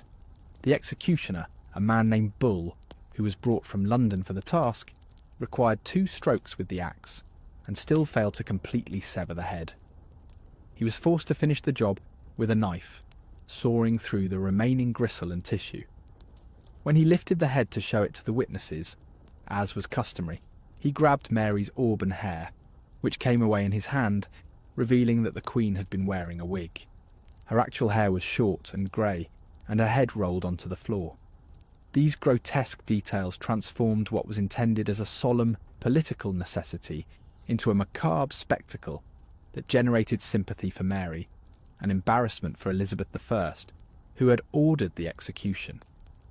The technical failure undermined the dignity that was supposed to accompany even a judicial killing, and created a narrative of martyrdom that would persist in Catholic accounts of Mary's death. Hanging, though seemingly simpler than beheading, presented its own opportunities for disaster. The short drop method used through most of the medieval and early modern periods relied on strangulation rather than breaking the neck, a process that could take anywhere from a few minutes to half an hour, depending on how the noose was positioned and whether the executioner pulled on the victim's legs to hasten death. When William Craa was hanged in Swansea in 1290, witnesses reported that he remained alive after hanging for several hours. Believed dead, he was cut down and placed in a coffin, only to revive later. A case that was investigated as a possible miracle and contributed to the canonisation of Thomas de Cantilupe. Whether Craag's survival resulted from executioner error, unusual physical resilience, or divine intervention, it demonstrated the uncertain nature of hanging as a method of execution. Such survivals were rare, but frequent enough to enter folklore and generate superstition. In some regions, it was believed that if a hanging victim survived, they should be pardoned, a belief occasionally formalised in law. This created additional pressure on executioners to ensure death occurred, sometimes leading them to take extra measures, such as pulling on the victim's legs or striking their chest to hasten the end. Burning at the stake, particularly common for heresy and witchcraft, presented perhaps the greatest potential for things to go wrong. The process was inherently variable, affected by wind conditions, the type and dampness of the wood, and the binding of the condemned. A poorly constructed pyre might burn too slowly, prolonging suffering or collapse, creating danger for officials and spectators. Executioners developed techniques to mitigate these risks. Many would strangle the condemned before lighting the fire, ensuring they were dead or unconscious before the flames took hold. Others positioned the wood to create heavy smoke that would cause asphyxiation before burning began in earnest. These merciful interventions weren't always successful, however, and accounts of burning executions often mention the screams of victims and the horror of witnesses. When Joan of Arc was burned at Rouen in 1431, the executioner was instructed to build the pyre high so that she would die from smoke inhalation before the flames reached her body. Historical accounts suggest this plan failed, with Joan remaining conscious and calling out the name of Jesus as the flames engulfed her. The executioner later claimed to be haunted by his failure to provide a quicker death, saying he feared he would never be forgiven. The public reaction to botched executions varied by context and the identity of the condemned, but certain patterns emerge from historical accounts. Initial shock and horror often gave way to anger directed at the executioner, who became a convenient target for the moral discomfort generated by the spectacle. Crowds sometimes turned violent, attacking the executioner or disrupting the proceedings when an execution went badly wrong. After a particularly gruesome hanging in Bristol in 1723, where the rope broke and the condemned man fell to the ground still alive, the crowd surged forward to prevent a second attempt, forcing officials to postpone the execution. The executioner had to be escorted from the scene under guard to protect him from mob violence. The condemned man was eventually hanged 2 days later by a different executioner, with a double rope used to prevent another failure. Authorities recognised the danger that botched executions posed to public order and the legitimacy of justice. In many jurisdictions, executioners who repeatedly failed in their duties faced punishment themselves. The executioner of Munich was briefly imprisoned in 1638 after taking 3 strokes to behead a nobleman, while the executioner of Brussels was dismissed from his position after a similar failure in 1711. These punishments served multiple purposes. They provided a form of justice to the victim who had suffered unnecessarily. They deterred other executioners from carelessness, and they demonstrated to the public that even executioners were subject to accountability. The system that empowered executioners to take life also demanded that they do so with appropriate skill and efficiency. The psychological impact of a botched execution extended beyond the immediate participants. Witnesses often reported nightmares and intrusive memories after observing a particularly gruesome failure. Samuel Pepys, who witnessed several executions during his lifetime, wrote of dreaming about a botched hanging for weeks afterward, waking in a cold sweat with the victim's contorted face in his mind. For the executioners themselves, a failed execution could be professionally and psychologically devastating. Many developed alcoholism or depression after particularly notorious failures. The executioner of York reportedly took his own life in 1711 after a botched beheading that required 5 strokes, unable to bear the public ridicule and his own guilt over the suffering he had caused. Technical failures weren't the only way executions could go wrong. The condemned person's behaviour could also disrupt the carefully planned spectacle. Some refused to follow the expected script, using their final moments to protest their innocence, curse their accusers, or make political statements that authorities would have preferred to suppress. When the Jesuit priest Edmund Campion was executed for treason in 1581, he was repeatedly interrupted during his scaffold speech by officials who feared his eloquence would sway the crowd. When he attempted to pray in Latin, drums were beaten to drown out his voice. These attempts to control the narrative revealed the authorities' anxiety about the power of the condemned to reshape the meaning of their own execution. In more extreme cases, the condemned might physically resist, requiring force to complete the execution. Such resistance transformed the solemn ritual into an undignified struggle that undermined the appearance of legitimate authority. Executioners were trained to manage such situations, sometimes employing assistants to hold the condemned in position or using restraints to prevent movement at the crucial moment. The executioner of Paris wrote in his memoirs of a condemned man who fought so violently on the scaffold that it took 6 assistants to hold him in position for this guillotine. Such resistance, he noted, transforms justice into something that appears like murder, however legitimate the sentence may be. It is the worst outcome for all concerned. Weather conditions could also disrupt executions in ways that seemed almost symbolic to superstitious witnesses. Sudden storms that extinguished fires, winds that tangled hanging ropes, or unexpected fog that obscured the scaffold were all interpreted as potential divine intervention or omens about the justice of the proceedings. When Catherine Howard, 5th wife of Henry VIII, was executed in 1542, a light snow began falling just as she laid her head on the block. Witnesses later described this as heaven's tears for the young queen, a poetic interpretation that subtly questioned the justice of her death, even while accepting its necessity. The mechanical failure of execution devices created particularly dramatic disruptions. The early guillotine, though designed to be more reliable than manual beheading, occasionally malfunctioned. The blade might stick partway through its fall or fail to sever the neck completely, requiring manual intervention to complete the execution. Such failures were especially disturbing because they undermined the promise of mechanical efficiency that was central to the guillotine's purpose. During the French Revolution, when executions were conducted at an unprecedented rate, such mechanical failures became more common due to inadequate maintenance and the sheer volume of use. The executioner Henri Sanson recorded several instances where the guillotine blade had to be raised and dropped multiple times to complete an execution, a horrific experience for all present and a stark contradiction of the device's supposed humanity. The ethical questions raised by botched executions led to ongoing debates about execution methods. with authorities continually seeking more reliable, less error-prone approaches. The long drop hanging method developed in the 19th century, the electric chair, the gas chamber, and lethal injection all represent attempts to minimise the risk of technical failure and reduce the suffering of the condemned, though each has produced its own catalogue of horrific failures. These debates reveal a fundamental contradiction in the practice of judicial execution: the desire to kill humanely, to minimise suffering in the process of deliberately ending a human life.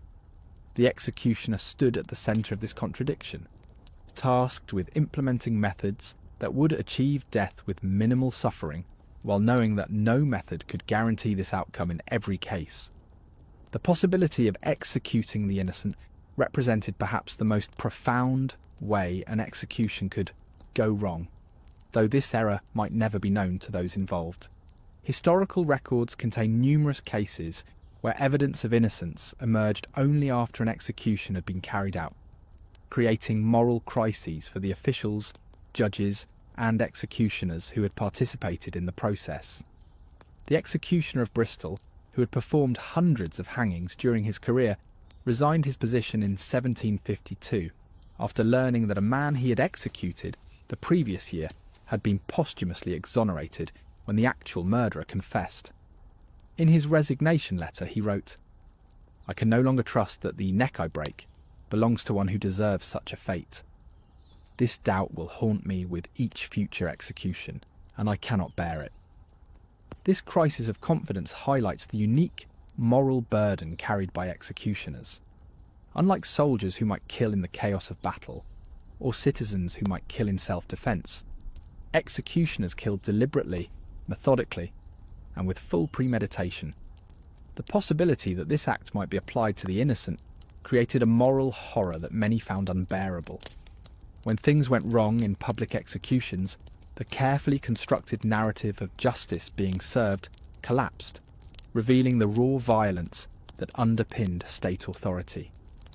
These failures exposed the fundamental contradiction at the heart of judicial execution: the attempt to transform killing into a civilized, regulated practice that could be distinguished from the very crimes it punished.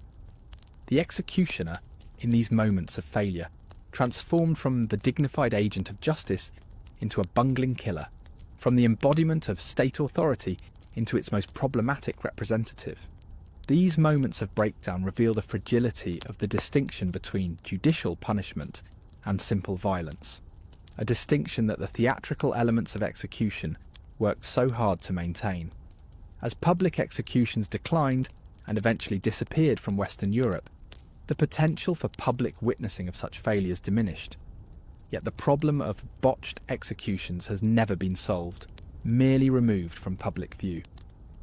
Modern execution chambers still witness technical failures, prolonged deaths, and signs of suffering that contradict the promise of humane punishment. The executioner's greatest fear, that their technical skill would fail at the crucial moment, transforming a solemn act of justice into a spectacle of cruelty, remains relevant in modern discussions of capital punishment. Though the hooded figure with axe or noose has been replaced by technicians in clinical settings, the fundamental challenge remains: how to kill with certainty, efficiency, and minimal suffering when the taking of human life inherently resists such control. Decline of the medieval executioner. As the Enlightenment dawned across Europe in the 18th century, bringing new ideas about human rights, punishment, and the proper limits of state power, the traditional figure of the executioner began a long, gradual decline. This transformation wasn't simply the replacement of one execution method with another, but a fundamental shift in how society conceived of punishment and those who administered it. The philosophical groundwork for this change came from Enlightenment thinkers who questioned the efficacy and morality of public executions. Cesare Beccaria's influential treatise On Crimes and Punishments, 1764, argued that the spectacle of execution brutalized the public rather than deterring crime. He wrote, "The death of a criminal is a terrible but momentary spectacle, and therefore a less efficacious method of deterring others than the continued example of a man deprived of his liberty. These ideas gradually influenced legal reforms across Europe. The number of capital crimes was reduced, with many offences previously punishable, by death now receiving imprisonment instead. In England, where over 200 crimes had carried the death penalty in 1800, reforms had reduced this number to just 4 by 1861. This dramatic reduction in executions naturally diminished the executioner's role and status. Simultaneously, a movement grew to remove executions from public view. Reformers argued that public executions had become counterproductive carnivals that attracted the worst elements of society and created disorder rather than reinforcing respect for the law. France ended public executions in 1939, England in 1868, and other European nations at various points between these dates. This transition from public spectacle to private procedure fundamentally altered the executioner's role. No longer a performer before crowds of thousands, the executioner now worked in the enclosed space of the prison, witnessed by only a small group of officials and selected observers.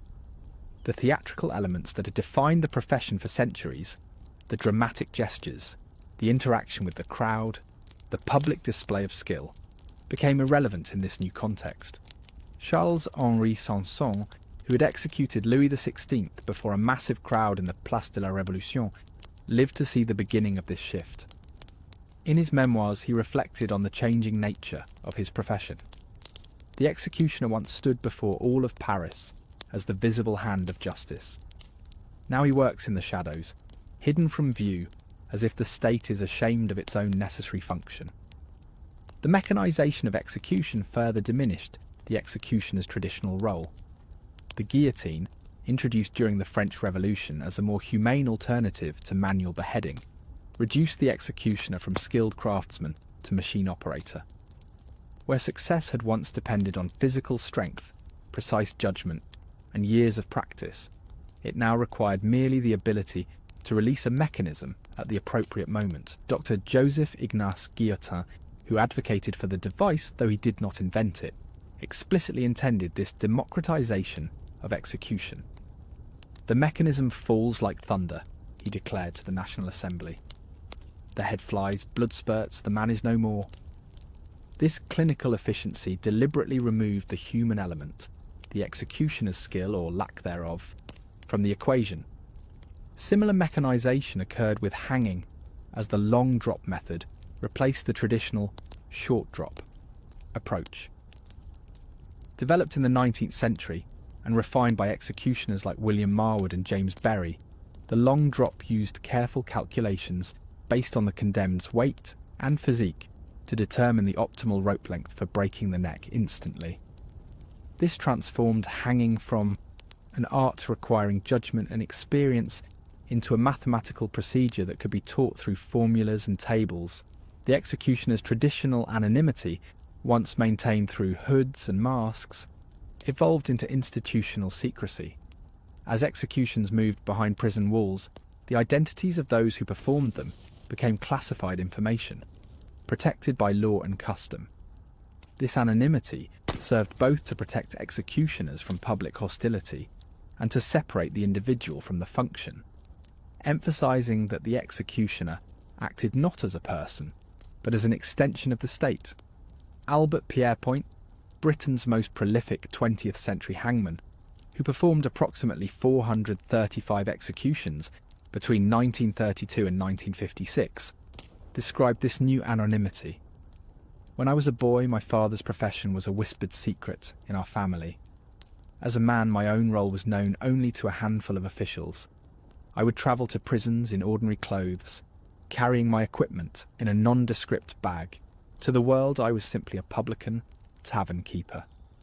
The executioner as a public figure had ceased to exist. This institutional anonymity extended beyond hiding individual identities to obscuring the very fact of execution itself. Public announcements became minimal, often limited to small notices in newspapers after the fact. The detailed accounts and broadsheets that had once described executions in lurid detail gave way to terse official statements confirming that a sentence had been carried out without incident. The executioner's social status underwent a parallel transformation. Where medieval executioners had lived as marked outcasts, their modern counterparts often maintained ordinary public identities, their official role known only to a few. Many held respectable day jobs. Albert Pierrepoint ran a pub, his predecessor Thomas Pierrepoint was a grocer, and several American executioners of the 20th century worked as prison guards or in other corrections positions. This normalization of the executioner's social status reflected broader changes in how society conceptualized punishment. As execution became less common and more clinical, those who performed it were increasingly viewed as civil servants, performing an unpleasant but necessary function rather than as spiritually tainted individuals who embodied death's power. The executioner's traditional side roles as healer, torturer, and disposer of bodies also disappeared during this transition. Medical knowledge became the exclusive province of licensed physicians. Torture was officially abolished, though it persisted in various forms, and the handling of bodies was transferred to medical examiners and funeral professionals. These changes stripped away the executioner's ancillary functions, reducing the role to the single act of implementing a death sentence. The traditional executioner dynasties that had dominated the profession for centuries gradually disbanded as their services became less necessary and the hereditary nature of the role broke down. The Sanson family's sixth-generation tenure as executioners of Paris ended in 1847 when Clément-Henri Sanson, lacking his forebears' commitment to the role, resigned his position after a brief and troubled tenure. The Recount family of Bavaria, whose executioner lineage stretched back to 1617, produced its final practitioner in Johann Reichhardt, who performed his last executions after the Nuremberg trials in 1946 and died in 1972. The Pierrepoint dynasty of British hangmen ended when Albert Pierrepoint resigned in 1956, citing his growing opposition to capital punishment. These endings of long-standing executioner families weren't merely the conclusion of particular bloodlines, but symbolised the broader decline of execution as a craft tradition passed from father to son. The modern executioner was more likely to be recruited from prison staff or volunteers than born into the role, fundamentally changing the culture and knowledge transmission of the profession. Cultural representations of the executioner evolved alongside these practical changes. Where medieval and early modern literature had portrayed executioners as fearsome, almost supernatural figures, think of the masked executioner in Shakespeare's Measure for Measure. Later depictions became more humanised and psychologically complex. Charles Dickens, who witnessed public executions and campaigned for their abolition, created in his novel Barnaby Rudge the character Dennis the Hangman, a complex figure whose professional pride and callousness mask deep insecurities.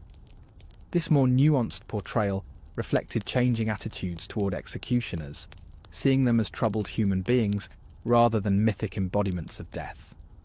By the 20th century, fictional executioners were often portrayed sympathetically, as reluctant participants in a system they hadn't created. Films like The Executioner's Song, 1982, and Dead Man Walking, 1995, presented execution team members as conflicted individuals struggling with the moral weight of their role rather than as willing agents of death. This cultural shift reflected broader changes in how society viewed capital punishment itself.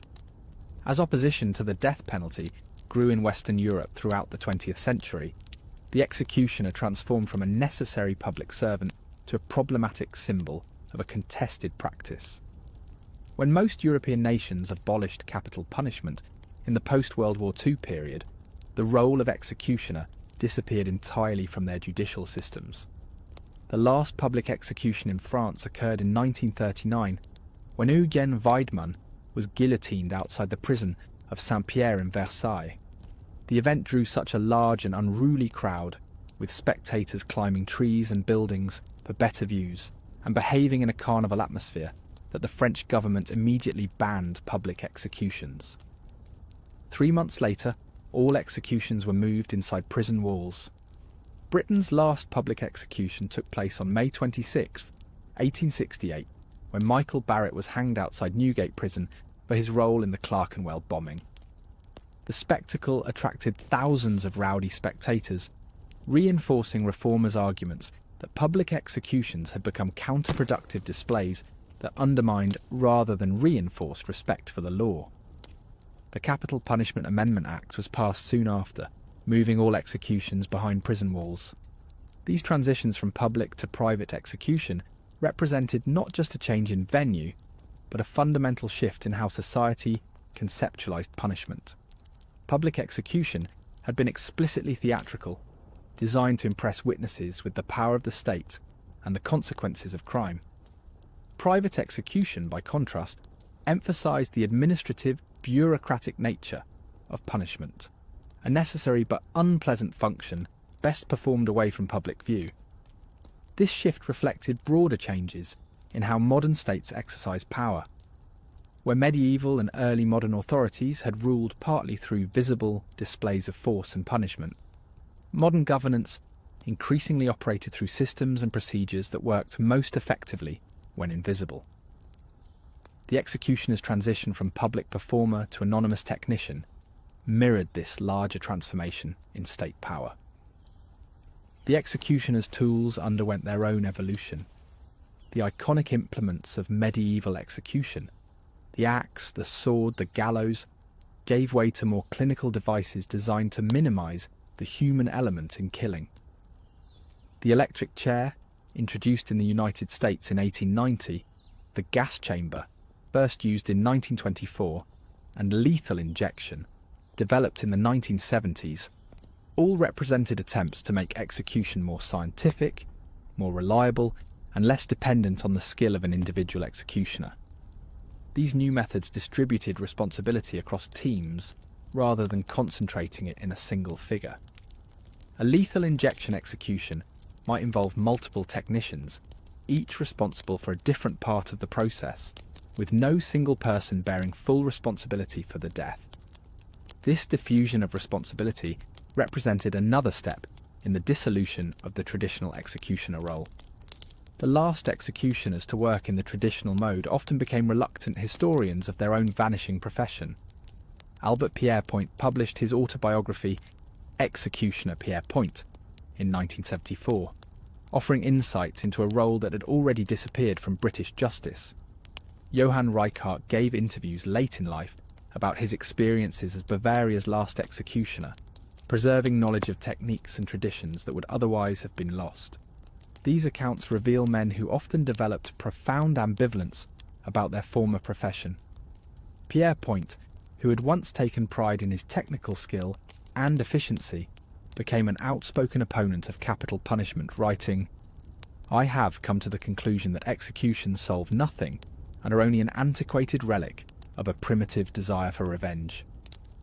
Reichardt expressed similar doubts, particularly after being required to execute resistance members under the Nazi regime. In a 1969 interview he stated, "I believed I served justice, but came to realise I had often served merely power.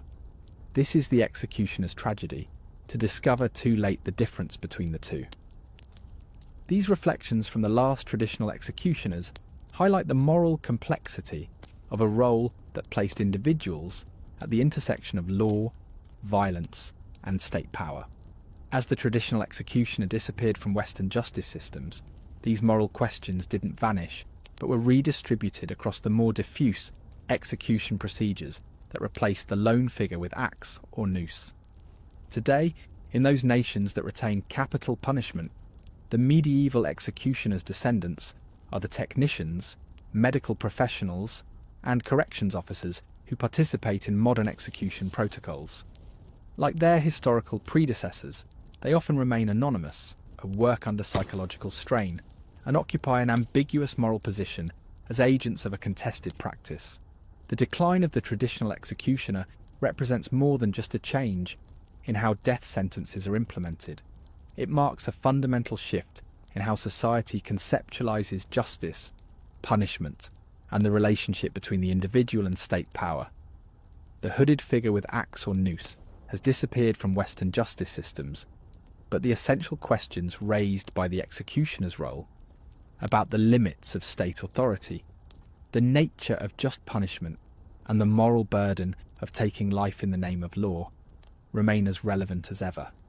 As we conclude our exploration of these figures who lived in death's shadow, we should remember that the executioner's decline coincided with broader humanitarian reforms that have reduced suffering and increased justice in many legal systems. Yet the questions raised by the executioner's existence continue to challenge us, asking how justice can be served without becoming the very cruelty it aims to punish. As we reach the end of our journey through the dark world of medieval executioners, it's worth pausing to consider what these figures, these men and occasionally women who were killed by command, reveal about human society, justice, and our complex relationship with power and mortality. The executioner stood at a unique crossroads in medieval society, embodying authority yet living as an outcast, dealing death yet often serving as a healer, following orders yet bearing personal responsibility for their implementation. This paradoxical position makes the executioner a powerful lens through which to examine not just medieval attitudes, but our own continuing struggles with questions of justice, punishment, and state power. Perhaps the most striking aspect of the executioner's role was its function as a mirror reflecting society's relationship with violence. Medieval communities that officially condemned killing as a sin simultaneously created systems that required ritual killing as punishment. Rather than resolving this contradiction, they embodied it in the figure of the executioner, a person who absorbed the moral burden of necessary violence so that others could maintain their distance from it. This pattern of displacement continues in modern justice systems. Though the hooded figure with axe or noose has disappeared from Western societies, we still designate certain individuals to implement our collective decisions about punishment. Prison guards, parole officers, and in some places execution technicians perform functions that society deems necessary but prefers not to examine too closely. Like the medieval executioner, these modern counterparts often bear psychological burdens that remain largely unacknowledged. The executioner also reveals how societies throughout history have attempted to transform violence into justice through ritual and procedure. The elaborate ceremonies surrounding medieval executions, the formal reading of charges, the religious elements, the prescribed roles for all participants, weren't merely theatrical flourishes, but essential components in distinguishing judicial punishment from simple killing. These rituals created a framework that allowed communities to understand execution not as murder, but as the necessary conclusion of a legal process. Modern justice systems maintain similar distinctions, though with different rituals. Court procedures, formal sentencing, appeals processes, and standardized implementation all serve to transform what would otherwise be acts of violence into expressions of collective judgment. The psychological distance these procedures create allows societies to implement punishments that many individuals would find difficult to impose directly. This distancing reflects a fundamental ambivalence about punishment that transcends historical periods. Medieval communities simultaneously demanded the execution of criminals and shunned the executioners who performed this function. They wanted justice, but preferred not to confront its physical implementation. This same ambivalence appears in contemporary attitudes toward prisons and punishment. Institutions we deem necessary, but prefer not to examine too closely, staffed by individuals whose work we consider essential, but socially stigmatized. The executioner's unique position outside normal social categories also highlights how societies create designated others to perform functions deemed necessary but morally problematic. By marking executioners as different through distinctive clothing, separate living quarters, social restrictions, medieval communities could maintain the fiction that the violence of execution existed outside the bounds of normal social relations rather than being an integral part of the social order. Similar patterns of othering continue in modern contexts. Those who work in slaughterhouses, perform difficult medical procedures, or staff detention facilities often experience forms of social isolation that echo the executioner's position, essential to the functioning of society, yet kept at a psychological and sometimes physical distance from it. The psychological burden carried by executioners reminds us of the hidden costs of justice systems that require some individuals to perform actions that would be considered immoral in other contexts. The alcoholism, mental distress, and spiritual anxiety documented among historical executioners weren't merely personal weaknesses, but predictable consequences of their impossible position. Required to kill regularly while living in communities that considered killing a grave sin. Modern research on corrections officers, military personnel, and others who implement state-sanctioned force reveals similar patterns of psychological strain, suggesting that the burden of implementing collective violence continues to fall heavily on those designated to carry it out. The executioner's historical struggles with conscience and identity have modern parallels that remain inadequately addressed in many justice systems. The evolution of execution methods from the personal, skill-based approaches of medieval times to the mechanical, technical procedures of the modern era reflects broader changes in how societies conceptualize responsibility. Where medieval execution required direct physical action by the executioner, modern methods often distribute responsibility across teams and systems, creating what philosopher Hannah Arendt called the rule of nobody, a diffusion of accountability that makes it difficult to locate moral responsibility in any individual. This diffusion raises troubling questions about how modern societies make and implement difficult decisions. The medieval executioner, for all his moral complexity, at least represented a clear locus of responsibility, a specific individual who performed a specific action and bore its psychological consequences. Modern systems, by contrast, often obscure responsibility behind layers of procedure and divided tasks, potentially allowing societies to avoid confronting the moral weight of their collective decisions. The gradual disappearance of public execution from Western societies reflects changing attitudes about the proper relationship between punishment and spectacle.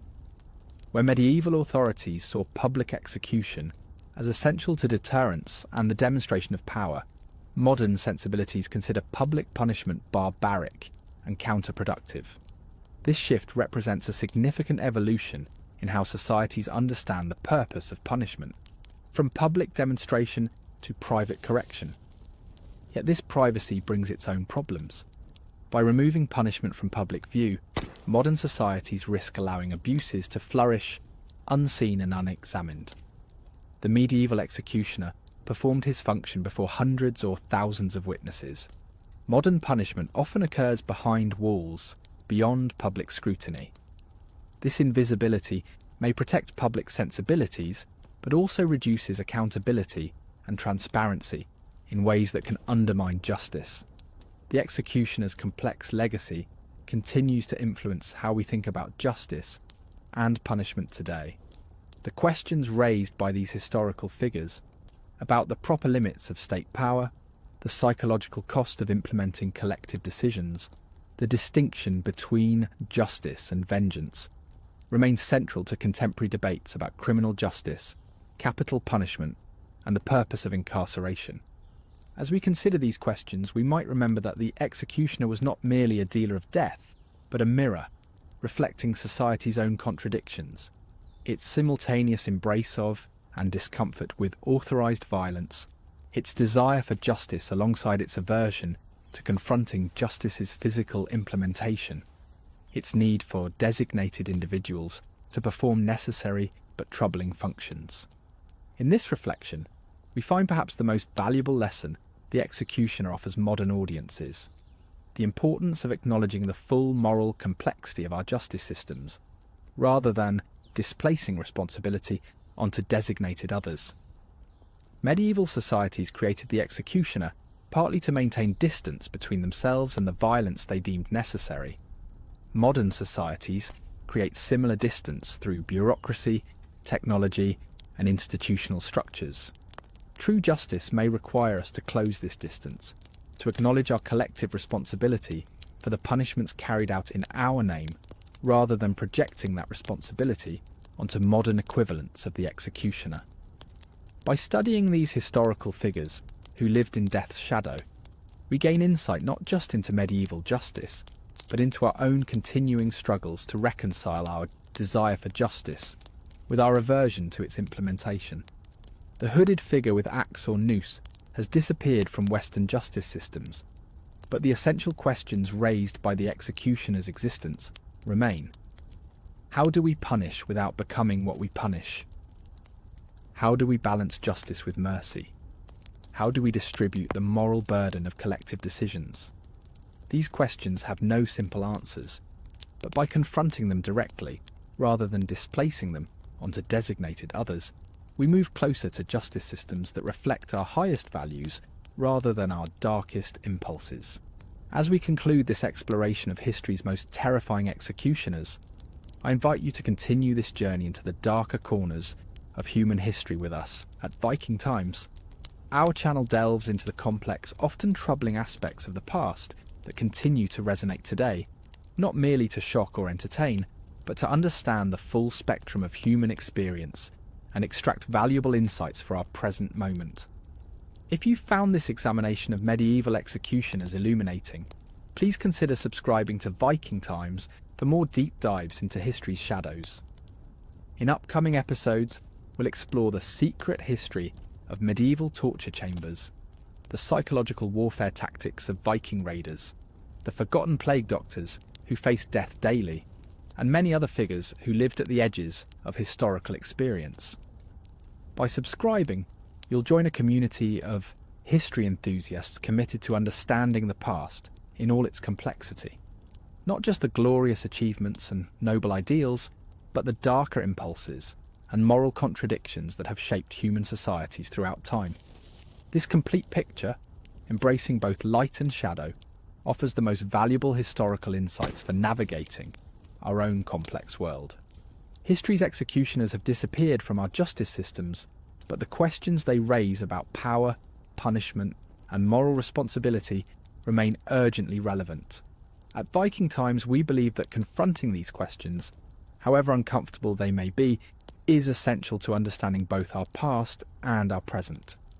Subscribe now to continue this journey into history's shadows. The past has much to teach us, if only we have the courage to look unflinchingly at its darkest corners.